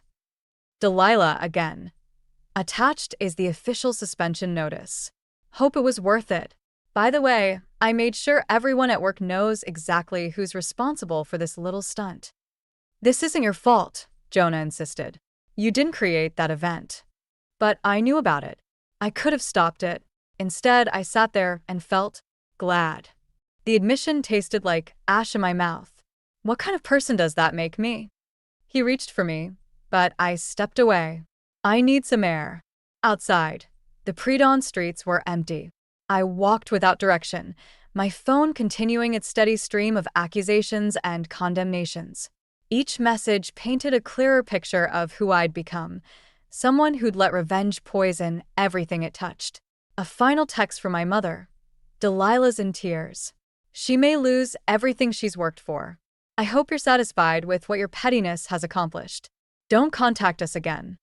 I found myself at the park where Jonah had proposed, sitting on the same bench where I'd once felt like my life was finally coming together. Now, everything was falling apart, and the worst part was knowing I'd helped it happen. My phone lit up one last time. An email from Delilah's firm. They were requesting a meeting with me to discuss my involvement in recent events. I laughed, the sound hollow and broken in the empty park. I'd wanted so badly to stop being the family victim that I'd turned myself into something worse, the villain of their story. And maybe, I realized as the sun began to rise over a day I didn't want to face, they'd been right about me all along. The law firm's conference room felt like an interrogation chamber. I sat across from Delilah's boss and 2 HR representatives, my hands steady despite the storm inside. MS. Grant, the senior partner began. We understand you have information about the incident at your sister's celebration.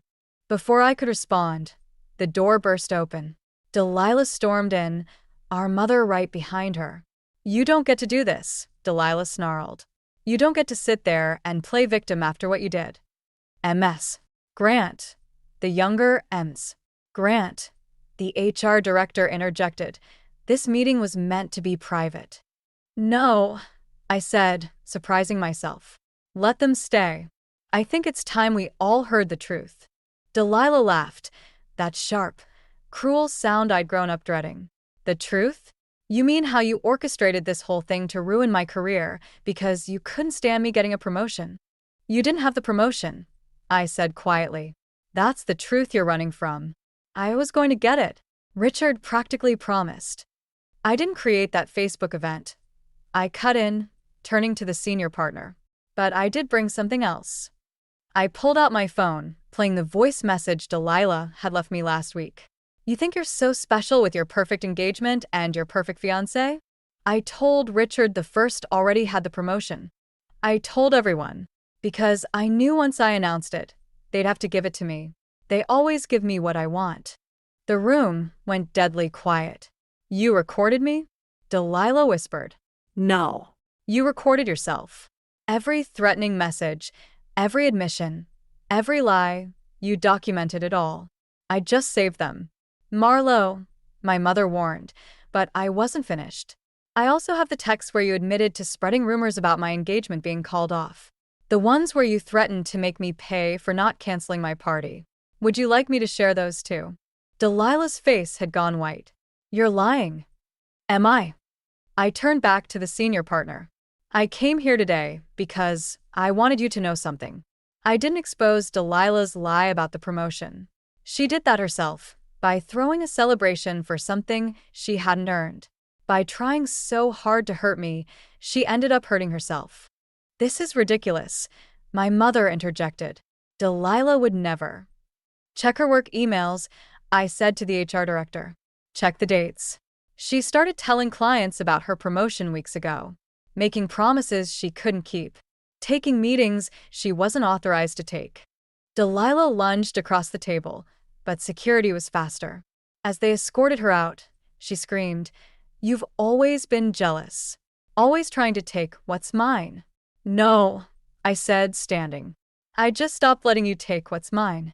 My mother followed me into the hallway. How dare you do this to your sister? I didn't do anything to her.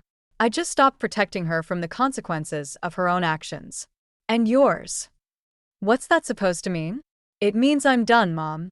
Done being the family's scapegoat. Done watching you enable her worst behavior. Done pretending we're a normal family when we're anything but. So, this is your revenge? Destroying your sister's career? No. This is me finally telling the truth. Delilah destroyed her own career. You destroyed our family. And I'm finally free of both of you. As I walked away, Delilah's voice echoed down the hallway. You'll regret this. I'll make sure you regret this. But for the first time in my life, her threats felt empty. I stepped into the sunshine, where Jonah was waiting by the car. How did it go? I took a deep breath, letting it out slowly. It went exactly how it needed to. My phone buzzed a message from Nolan. Just heard what happened. You okay? I typed back. Better than okay. I'm free. Behind us, I could hear my mother and sister's voices, still shouting, still trying to spin the narrative their way. But their words couldn't touch me anymore. I had finally written my own ending to their story, and it felt like victory. My wedding day arrived with the kind of perfect autumn sunshine that feels like a gift. Standing in front of the mirror in my dress, I noticed something different about my reflection. The woman looking back wasn't searching for approval anymore. "Ready?" Nolan asked, adjusting his bow tie.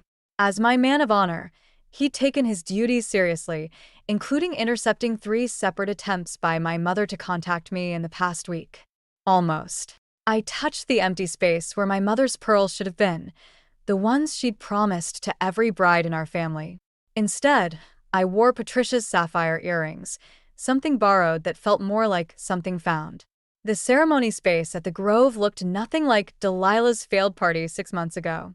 Jonah's family filled the front rows, along with friends who'd stood by us through everything. The empty seats on my side told their own story, but somehow they didn't hurt anymore. As I walked down the aisle alone, my father's text declining to attend had been brief and final. I caught glimpses of familiar faces. Aunt Vivian, who'd shown up this morning with tears and apologies, sat quietly in the back. A few cousins who'd chosen to hear my side of the story. Even my mother's best friend, Mrs. Peterson, who'd surprised everyone by publicly defending me after the truth about Delilah's lies came out. Jonah waited at the altar, and the look in his eyes made everything else fade away. During the reception, Nolan clinked his glass for the toast. When Marley first told me about Jonah, she said something I'll never forget. She said, "He sees me." Not the version of her that her family wanted, not the shadow of her sister, just her. Today, we're all seeing the real Marley, strong, loving, and finally, wonderfully free. Later, during our first dance, Jonah whispered, "Any regrets?" I thought about the cost of standing up for myself. Delilah had left the firm, her reputation in tatters. My mother hadn't spoken to me since the confrontation. Family gatherings would forever have a before and after, marked by my decision to stop playing my assigned role. "No," I said honestly. "Just clarity." As the night wound down, Sarah handed me an envelope that had been dropped off at the front desk. I recognized Delilah's handwriting immediately. "You don't have to read it," Jonah said quietly. But I did. Because that's the thing about family. Even when you break free, the threads still tug. "Dear Marley," it began. "I'm starting therapy. Real therapy, not the kind Mom always pushed to fix what she saw as problems. I'm learning about narcissistic family dynamics and golden child syndrome. I'm not asking for forgiveness. I don't deserve it yet. But I am asking for you to know that I see it now. All of it. What they did to you. What I did to you. What we all did to ourselves. Maybe someday we can talk about it. If not, I understand. Be happy, sister. You deserve it." I folded the letter carefully, tucking it into my wedding album. Not as an invitation back into the chaos, but as a reminder of how far I'd come. "Dance with me?" Nolan appeared, holding out his hand. "Your husband's busy teaching your new niece how to dab, and it's getting embarrassing." As we swayed to the music, I caught sight of my reflection in the venue's windows. The same autumn sunshine that had greeted me this morning was setting now, painting everything in shades of gold and possibility. "You know," Nolan said, following my gaze, "revenge stories usually end with someone winning and someone losing. But this feels different. Because it's not about winning anymore, I realized. It's about choosing yourself." Later that night, as Jonah and I left for our honeymoon, my phone lit up with one final message from my father. "Your mother may never understand, but I do. Be happy, Marlo. Be free." I turned off my phone without responding. Some doors needed to stay closed, at least for now. But others were opening, and through them, I could see a future where I wasn't defined by who I'd left behind, but by who I'd chosen to become. And that felt like the happiest ending of all. The shrill ring of my phone pierced the silence of my office, making me jump. I glanced at the caller ID and felt my stomach knot. "Patricia." My mother-in-law's name on the screen was enough to send a wave of dread through me. I took a deep breath, steeling myself before answering. "Hello, Patricia," I said, trying to keep my voice steady. "Olivia, dear," her saccharine tone oozed through the speaker. "I hope I'm not interrupting anything important." I bit back a sarcastic response. Of course, she was interrupting. She always did. "What can I do for you?" I asked instead. "Well, I was just wondering if you'd picked up Connor's dry cleaning yet. You know how he likes his shirts pressed just so for work." I closed my eyes, counting to 5 in my head. "Patricia, I'm at work. Connor can pick up his own dry cleaning." "Oh, Olivia," she tutted. "A good wife takes care of these things. You wouldn't want Connor to look unprofessional, would you?" Before I could respond, my office door opened. Ethan, my colleague, poked his head in. He mouthed, "Meeting in 5, and I nodded gratefully. "I have to go, Patricia. I have a meeting." "Of course, dear. We'll talk later about the dry cleaning." I hung up, feeling a headache brewing behind my eyes. Ethan lingered in the doorway, concern etched on his face.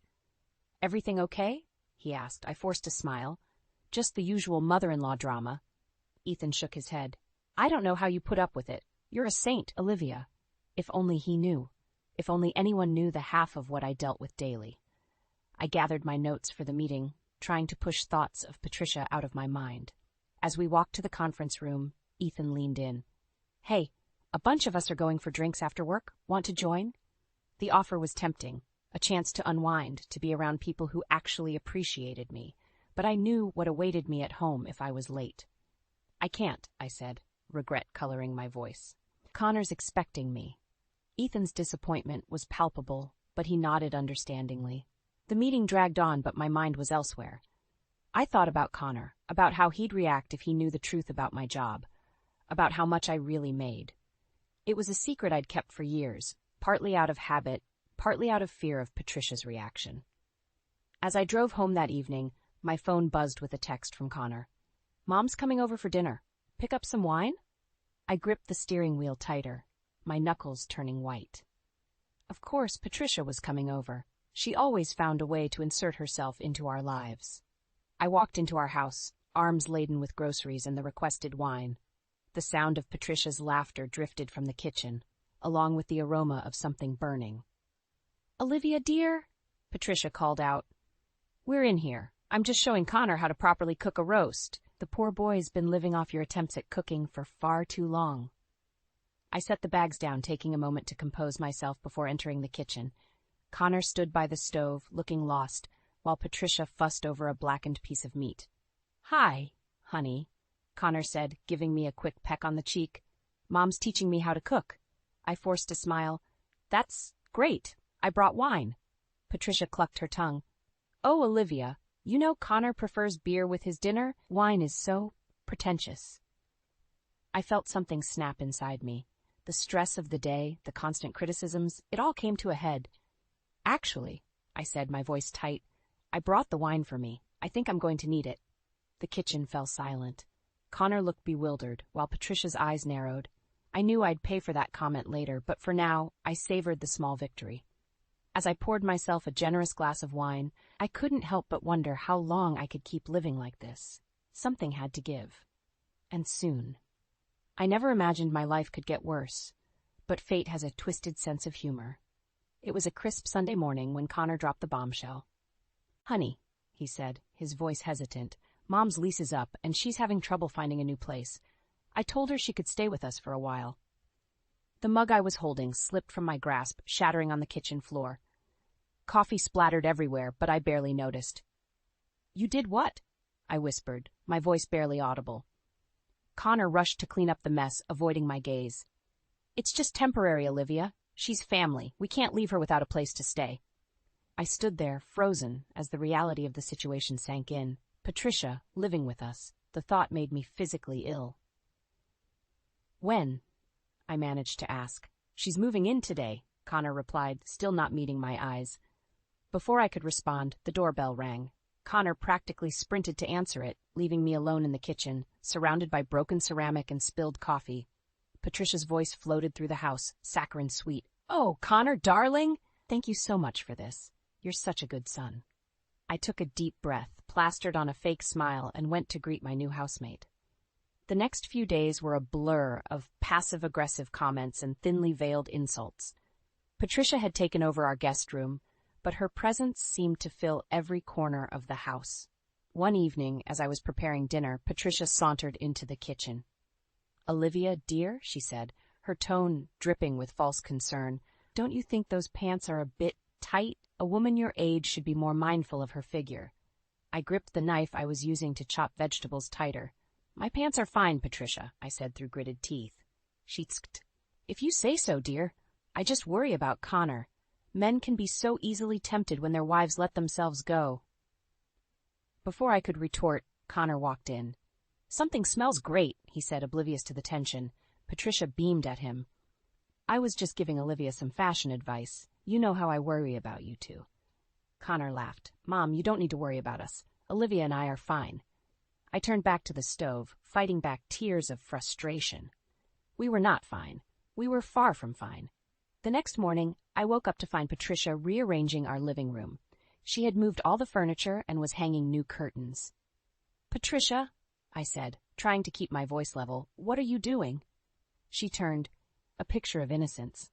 "Oh, Olivia, I hope you don't mind. This room needed a woman's touch. It was so drab before." I closed my eyes, counting to 10. When I opened them, Patricia was still there, smiling that infuriating smile. "This is my house," I said quietly. "You can't just change things without asking." Patricia's smile faltered for a moment before returning full force. "Don't be silly, dear. This is Connor's house too, and he loves what I've done with the place." As if on cue, Connor walked in. "Wow, Mom, the room looks great." I felt something inside me snap. Without a word, I grabbed my keys and stormed out of the house. I found myself in the parking lot at work, not even remembering the drive. Ethan was just arriving, and his face lit up when he saw me. "Olivia, what are you doing here on a Saturday?" I burst into tears, the stress of the past few days finally overwhelming me. Ethan rushed over, concern etched on his face. Hey, he said softly, pulling me into a hug.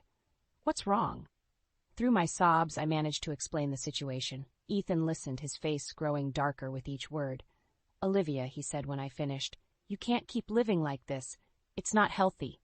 I nodded, wiping my eyes. "I know, but what can I do? She's Connor's mother." Ethan looked at me, his eyes intense. "You have options, Olivia, more than you realize." As I stood there in the parking lot, I felt a glimmer of hope. Maybe Ethan was right. Maybe I did have options, and maybe it was time I started exploring them. The weeks that followed Patricia's move-in were a living nightmare. Every morning, I'd wake up hoping it had all been a bad dream, only to hear her shrill voice echoing through the house. Today was no different. "Olivia," Patricia called from downstairs, "Connor's shirts need ironing." I gritted my teeth, counting to 10 before responding. "I'm getting ready for work, Patricia. Connor can iron his own shirts." The sound of footsteps on the stairs made my heart race. Patricia appeared in the doorway, her face a mask of disapproval.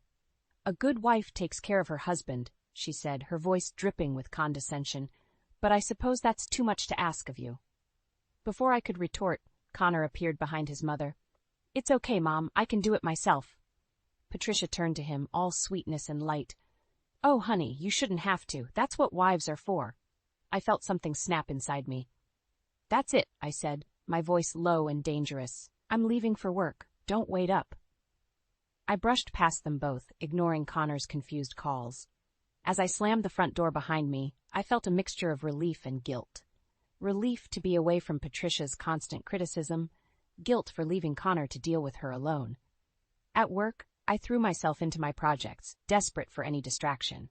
Ethan noticed my frazzled state and cornered me in the break room. "Olivia," he said gently, "you can't keep going on like this. You look exhausted." I sighed, running a hand through my hair. "I know, Ethan, but what can I do? She's always there, always criticizing, always undermining me." Ethan's eyes hardened. "You need to stand up for yourself. Tell Connor how you feel." I laughed bitterly. "I've tried. He just doesn't see it. To him, she's just being helpful." As I spoke, my phone buzzed with a text from Connor. "Mom wants to know what's for dinner. She says your cooking could use some work." I showed Ethan the message, my hands shaking with anger. He read it, his face darkening. "That's it," he said firmly. "You're coming home with me tonight. You need a break from all this." Part of me wanted to protest, to be the dutiful wife and go home. But a larger part, the part that was tired of being belittled and ignored, nodded in agreement. I texted Connor back. "Working late, order takeout." Ethan's apartment was small but cozy, a stark contrast to the tension-filled house I'd left behind. As we sat on his couch, nursing glasses of wine, I felt myself relax for the first time in weeks. "Thank you," I said softly. "I didn't realize how much I needed this." Ethan smiled, his eyes warm. "Anytime, Olivia. You deserve so much better than what you're getting at home."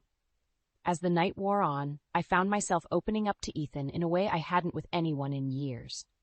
I told him about my secret career success, about the constant pressure from Patricia, about Connor's indifference. "Why do you stay?"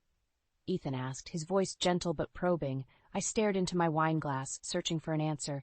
I don't know anymore." Just then, my phone exploded with notifications, missed calls and texts from Connor and Patricia. I scrolled through them, my heart sinking with each message. "Where are you? Mom's worried sick. How could you be so selfish? A good wife doesn't stay out all night." The last message made me see red. Without thinking, I dialed Connor's number. "Olivia?" he answered, his voice a mixture of relief and anger. "Where the hell are you?" "I'm safe," I said, my voice steady despite the anger coursing through me. "And I'm not coming home tonight." "What? But Mom," I cut him off. "No, Connor, not this time. I can't do this anymore. Your mother, your indifference, all of it. I'm done." As I hung up, I felt a weight lift off my shoulders. Ethan looked at me, a mixture of concern and admiration in his eyes. "What now?" he asked softly. I took a deep breath, feeling for the first time in years like I was in control of my own life. "Now," I said, "I start fighting back." The morning after my night at Ethan's, I returned home to face the music. As I stepped through the front door, the silence was deafening. Then, like a storm breaking, Patricia's voice rang out. "Well, look who finally decided to grace us with her presence," she sneered from the living room. Connor sat beside her, his face a mask of disappointment and confusion. I took a deep breath, steeling myself. "We need to talk," I said, my voice steadier than I felt. Patricia scoffed. "About your shameful behavior? I should say so." "No," I replied, looking directly at Connor. "About us, about this situation." Connor shifted uncomfortably. "Olivia, can't we just forget about last night? Mom was worried sick." I felt my resolve hardening. "No, Connor, we can't just forget. This isn't working. Your mother living here, her constant criticism, your indifference, it's killing me." Patricia stood up, her eyes flashing. "How dare you, after everything we've done for you?" I laughed bitterly. "Done for me? You've done nothing but tear me down since the day I married Connor." The argument escalated quickly, voices rising, accusations flying. In the heat of the moment, I revealed my secret. "You have no idea what I've sacrificed for this family," I shouted. "I'm the one who's been supporting us. My job, my success, it's all been for us." The room fell silent. Connor stared at me, shocked. Patricia's face contorted with a mixture of disbelief and anger. "What are you talking about?" Connor asked, his voice barely above a whisper. Before I could respond, a wave of dizziness hit me. The room started to spin, and I felt my knees buckle. The last thing I heard was Connor calling my name as everything went black. I woke up in a hospital bed, the steady beep of monitors filling the room. Ethan was by my side, concern etched on his face. "What happened?" I croaked, my throat dry. "You collapsed at home," Ethan explained softly. "Exhaustion and severe stress," the doctors said. "You've been out for a day." I closed my eyes, the memories flooding back. "Connor?" Ethan's expression darkened. "He was here earlier, left when I arrived." A nurse entered, checking my vitals. "Mrs. Thompson, how are you feeling?" "Like I've been hit by a truck," I admitted. She nodded sympathetically. "That's to be expected. Your body's been under extreme stress. You need rest and a major lifestyle change." As she left, Ethan took my hand. "Olivia, this can't go on. You're killing yourself." I nodded, tears welling up. "I know, but what can I do? It's my home, my marriage." "Is it worth your life?" Ethan asked gently. Before I could answer, the door opened. Connor walked in, looking haggard. His eyes narrowed when he saw Ethan. "Could you give us a minute?" he asked, his tone clipped. Ethan squeezed my hand before leaving, throwing a concerned glance over his shoulder. Connor sat in the chair Ethan had vacated. "Why didn't you tell me?" he asked, his voice a mixture of hurt and anger. "About your job, about how you were feeling." I sighed, feeling drained. "Would you have listened? Every time I tried to talk about your mother, you dismissed my concerns." Connor ran a hand through his hair. "I never meant. I didn't realize." That's the problem, Connor, I said softly. You never realized, you never saw how much I was struggling. He reached for my hand, but I pulled away. What do we do now? He asked. I looked at him, really looked at him, and for the first time in years I saw clearly. I saw a man who, despite his good intentions, had consistently chosen his mother over his wife, a man who had stood by while I was belittled and broken down. I don't know, I replied honestly, but I know I can't go back to the way things were. I won't survive it. Connor nodded slowly, a look of resignation crossing his face. And your colleague, Ethan? He's been a friend when I needed one, I said firmly. Nothing more. As Connor left, promising to return later, I felt a strange sense of calm wash over me. For the first time in years, I was putting myself first. The road ahead was uncertain, but one thing was clear. Things had to change, and they had to change now. After a week in the hospital, I returned home with a mix of dread and determination. The house was eerily quiet as I stepped inside, my footsteps echoing in the hallway. "Welcome back," Connor said, emerging from the kitchen. His voice was strained, the tension between us palpable. I nodded, unsure of what to say. The revelation of my financial success still hung in the air, unaddressed. "Where's Patricia?" I asked, dreading the answer. Connor sighed. "In the guest room. She's not happy," I snorted. "When is she ever?" As if summoned by our conversation, Patricia appeared at the top of the stairs. Her eyes narrowed as she saw me. "So the prodigal daughter-in-law returns," she sneered. "I hope you're proud of yourself, worrying us all like that." I felt my blood begin to boil. Proud? Of being worked to the point of collapse? Of being constantly belittled and criticized in my own home? Patricia descended the stairs, her face a mask of indignation. "How dare you? After everything we've done for you." "Enough, Mom," Connor interjected, but his voice lacked conviction. I laughed bitterly. "Everything you've done for me? You mean moving in uninvited? Criticizing my every move, making me feel worthless in my own home?" Patricia's face reddened. "I've only ever tried to help. It's not my fault you're so sensitive. But then again, what can we expect from someone with your background?" The room fell silent. Connor's eyes widened in shock. "What do you mean by that?" I asked, my voice dangerously low. Patricia smirked, sensing she'd struck a nerve. "Well, dear, it's no secret that you come from, shall we say, humble beginnings. No wonder you struggle to be a proper wife. You never had a good example, did you?" I felt as if I'd been slapped. "How dare you bring my parents into this?" "Mom, that's enough," Connor said, but Patricia was on a roll. "It's the truth, isn't it? Your poor, deceased parents. What would they think of you now? Lying about your job, neglecting your wifely duties." Something inside me snapped. Years of pent-up frustration and anger came pouring out. "My parents would be proud of me," I shouted. "They taught me to work hard, to stand up for myself. They loved me unconditionally, something you clearly know nothing about." Patricia gasped, clutching her chest in mock offense. "Well, I never—" "No, you never." I cut her off. "You never cared about anyone but yourself. You've manipulated Connor his entire life, and now you're trying to do the same to me. But I won't let you. Not anymore." I turned to Connor, who stood frozen, his eyes darting between his mother and me. "Connor," I said, my voice shaking with emotion, "I can't do this anymore. I won't live like this. It's her or me." The silence that followed was deafening. Connor opened his mouth, then closed it again at a loss for words. Patricia recovered first. "Don't be ridiculous, Olivia. Connor would never choose you over his own mother." "Would you, darling?" Connor's lack of response was all the answer I needed. In that moment, I saw our entire marriage laid bare. Years of compromise, of putting everyone else's needs before my own, of slowly losing myself. "I see," I said quietly. The calm that washed over me was almost frightening. "Then I've made my decision."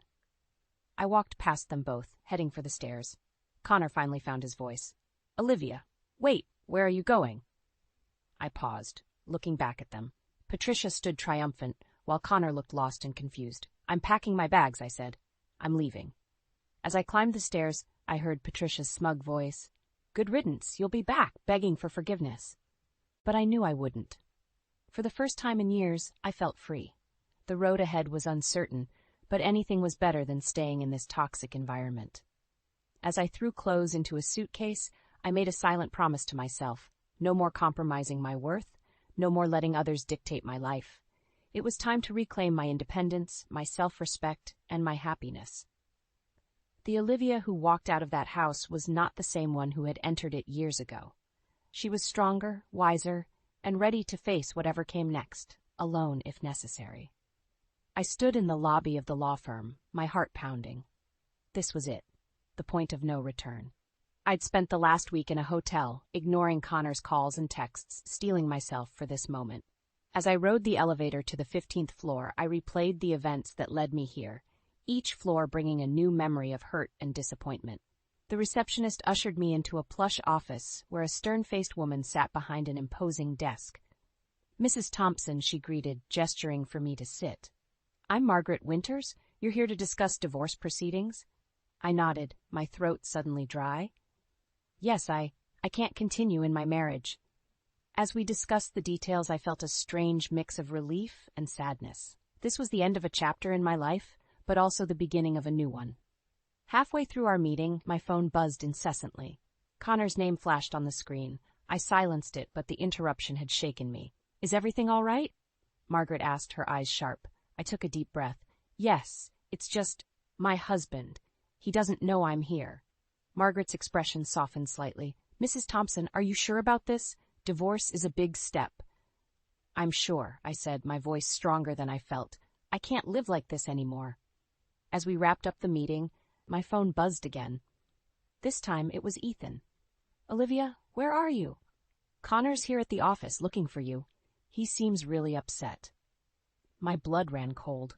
How did Connor know where I worked? I'd always kept my job a secret from him and Patricia. "I have to go," I told Margaret abruptly, gathering my things. I rushed out of the office, my mind racing. As the elevator descended, I tried to calm my nerves. What was Connor doing at my workplace? How much did he know? The doors opened, and I stepped into the lobby, only to come face to face with Connor and Patricia. "Olivia," Connor said, his voice a mixture of relief and anger. "What's going on? Where have you been?" I stood my ground despite the urge to run. "I told you, Connor, I'm leaving. I can't do this anymore." Patricia stepped forward, her eyes flashing. "Don't be ridiculous, Olivia. You're coming home with us right now." "No, I'm not," I said firmly. "I'm done letting you control my life." Connor looked bewildered. "Control your life? Olivia, what are you talking about?" I laughed bitterly. "You really don't see it, do you? How your mother has manipulated every aspect of our marriage, how you've always chosen her over me." "That's not true," Connor protested weakly. "Isn't it?" I challenged. "Then why are you here with her instead of coming to find me on your own?" Connor fell silent, and I saw a flicker of realization in his eyes. Patricia, sensing she was losing control, changed tactics. "Olivia, dear, we're just worried about you. You've been acting so strangely lately. Is it stress from work? Maybe you should take some time off." "My work is not the problem," I said, my voice rising. "My work is the only thing that's kept me sane. Do you want to know the truth, Connor? I'm the one who's been supporting us. My job, my success, it's all been for us, and you never even noticed." The lobby fell silent. Connor's face paled, while Patricia looked like she'd been slapped. What do you mean?" Connor stammered. I took a deep breath, years of pent-up frustration pouring out. "I mean that while you've been letting your mother run our lives, I've been working my way up in my career. I'm a senior executive now, Connor. I make 3 times what you do. And I've kept it a secret because I knew Patricia would find a way to use it against me, to make me feel small and insignificant like she always does." Patricia's face contorted with rage. "You ungrateful little—" "No," I cut her off. "I'm done being grateful for your abuse. I'm done pretending everything is fine when it's not. I'm filing for divorce, Connor. It's over." As I turned to leave, Connor grabbed my arm. "Olivia, please. We can work this out. I had no idea." I pulled away, tears stinging my eyes. "That's the problem, Connor. You never had any idea, and now it's too late." I walked out of the lobby, leaving Connor and Patricia standing there, shocked and silent. As I stepped into the sunlight, I felt a weight lift off my shoulders. The road ahead was uncertain, but for the first time in years, I felt free. The days following my confrontation with Connor and Patricia were a blur of legal meetings and emotional upheaval. I threw myself into work, grateful for the distraction. Ethan had been a rock, offering support without pushing for more. One evening, as I was leaving the office, my phone rang. Patricia's name flashed on the screen. I hesitated, then answered. Olivia. Her voice was uncharacteristically soft. We need to talk, please. Against my better judgment, I agreed to meet her at a nearby cafe. As I walked in, I saw her sitting alone, looking smaller and older than I remembered. Thank you for coming, she said as I sat down. I nodded, wary. What do you want, Patricia? She took a deep breath. I want you to reconsider the divorce. Connor is devastated. I made mistakes, but surely we can work this out. I laughed bitterly. Work it out? After years of your manipulation and Connor's indifference? It's too late for that. Patricia's eyes flashed with a familiar anger, but she quickly composed herself. Olivia, be reasonable. Think about what you're giving up. The stability, the family. The abuse? I cut in. The constant criticism? The feeling of never being good enough?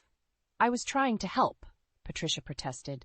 I only wanted what was best for Connor, for both of you. I shook my head. No, Patricia, you wanted control. You wanted to keep Connor dependent on you and me in my place. Patricia's facade cracked. And what's so wrong with that? I raised Connor. I know what's best for him. You're just some girl who wormed her way into his life. I'm his wife, I snapped, my voice rising.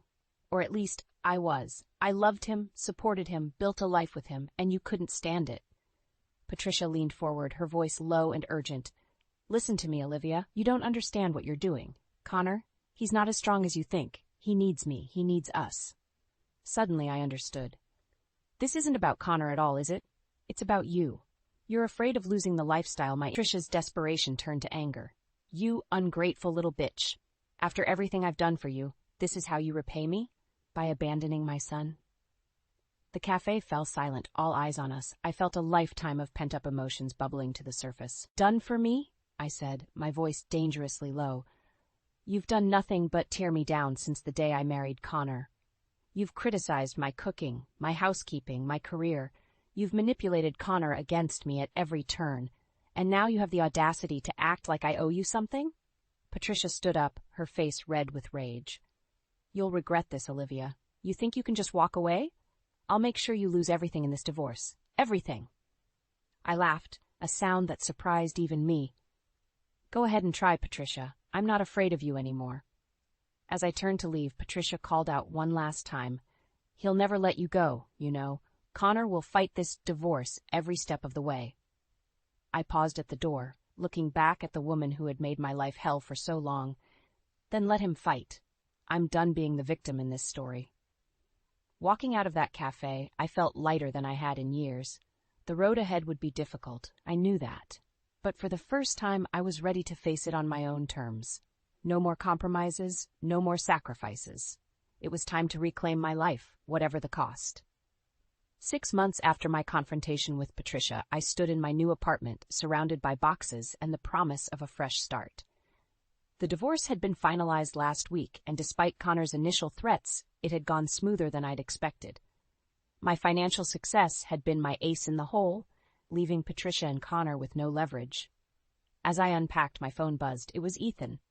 Hey, I answered, a smile in my voice.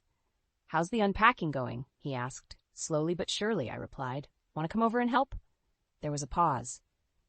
Actually, I'm already outside your building. I brought dinner. My heart skipped a beat. Ethan had been a constant support throughout the divorce, but we'd kept things strictly platonic. Until now. I buzzed him up, suddenly nervous. As I opened the door, I saw Ethan standing there, holding takeout bags and wearing a hesitant smile. I hope this is okay, he said. I pulled him into a hug. It's more than okay. As we ate, sitting on boxes because I hadn't unpacked my furniture yet, Ethan filled me in on the office gossip. Apparently, my divorce and subsequent promotion had caused quite a stir. Oh, and you'll never guess who I saw today, Ethan said, his tone cautious. I raised an eyebrow. Who? Connor and Patricia. They were at the bank, looking pretty stressed. I felt a twinge of something. Not regret exactly, but a complex mix of emotions. How did they look? Ethan hesitated. Not great. Connor looked like he hadn't slept in days, and Patricia, well, she's definitely not living the high life anymore. I nodded, processing this information. Part of me felt a grim satisfaction, but another part felt an unexpected pang of sadness. Olivia, Ethan said softly, are you okay? I took a deep breath. You know what? I really am. For the first time in years, I feel free. Ethan reached out, taking my hand. You deserve to be happy, Olivia. You've been through so much. As I looked into his eyes, I felt a warmth I hadn't experienced in a long time. But before I could respond, my phone rang. It was Connor. I hesitated, then answered. Hello? Olivia Connor's voice was strained. I need your help. I closed my eyes, steeling myself. What is it, Connor? It's Mom. She's not doing well. The stress of everything, it's taken a toll on her health. We can't afford her medical bills, and I don't know what to do. I felt a surge of conflicting emotions. Anger at the audacity of him asking for help after everything. Pity for Patricia's situation. And a strange sense of power, knowing I held their fate in my hands. Connor, I said, my voice steady, I'm sorry about Patricia's health, but I can't help you, not anymore. But Olivia? No, Connor, you and Patricia made your choices. Now you have to live with them, just like I had to live with the consequences of your actions for years. There was a long silence. Then, I understand. I'm sorry, Olivia, for everything. As I hung up, I felt a weight lift off my shoulders. The last tie to my old life had been severed. Ethan was watching me, concern etched on his face. Everything okay? I smiled, a genuine, unburdened smile. Yes, everything is finally okay. I stood up, pulling Ethan with me. Come on, help me unpack these boxes. I think it's time to start filling this new life with some happy memories. As we worked side by side, laughing and sharing stories, I felt a sense of peace wash over me. The road had been long and painful, but I had emerged stronger, wiser, and truly free. Patricia and Connor's downfall wasn't a victory to celebrate, but a reminder of the importance of independence and self-respect. And as I looked at Ethan, I saw the possibility of a future filled with mutual respect and genuine love. This was my new chapter, my fresh start, and for the first time in years, I was excited about what the future held. The woman who had entered that toxic marriage years ago was gone. In her place stood a stronger, more confident Olivia, ready to face whatever life threw her way. As night fell and the last box was unpacked, I stood at my window, looking out at the city lights. I was no longer Connor's wife or Patricia's daughter-in-law. I was just Olivia. And that, I realized, was more than enough.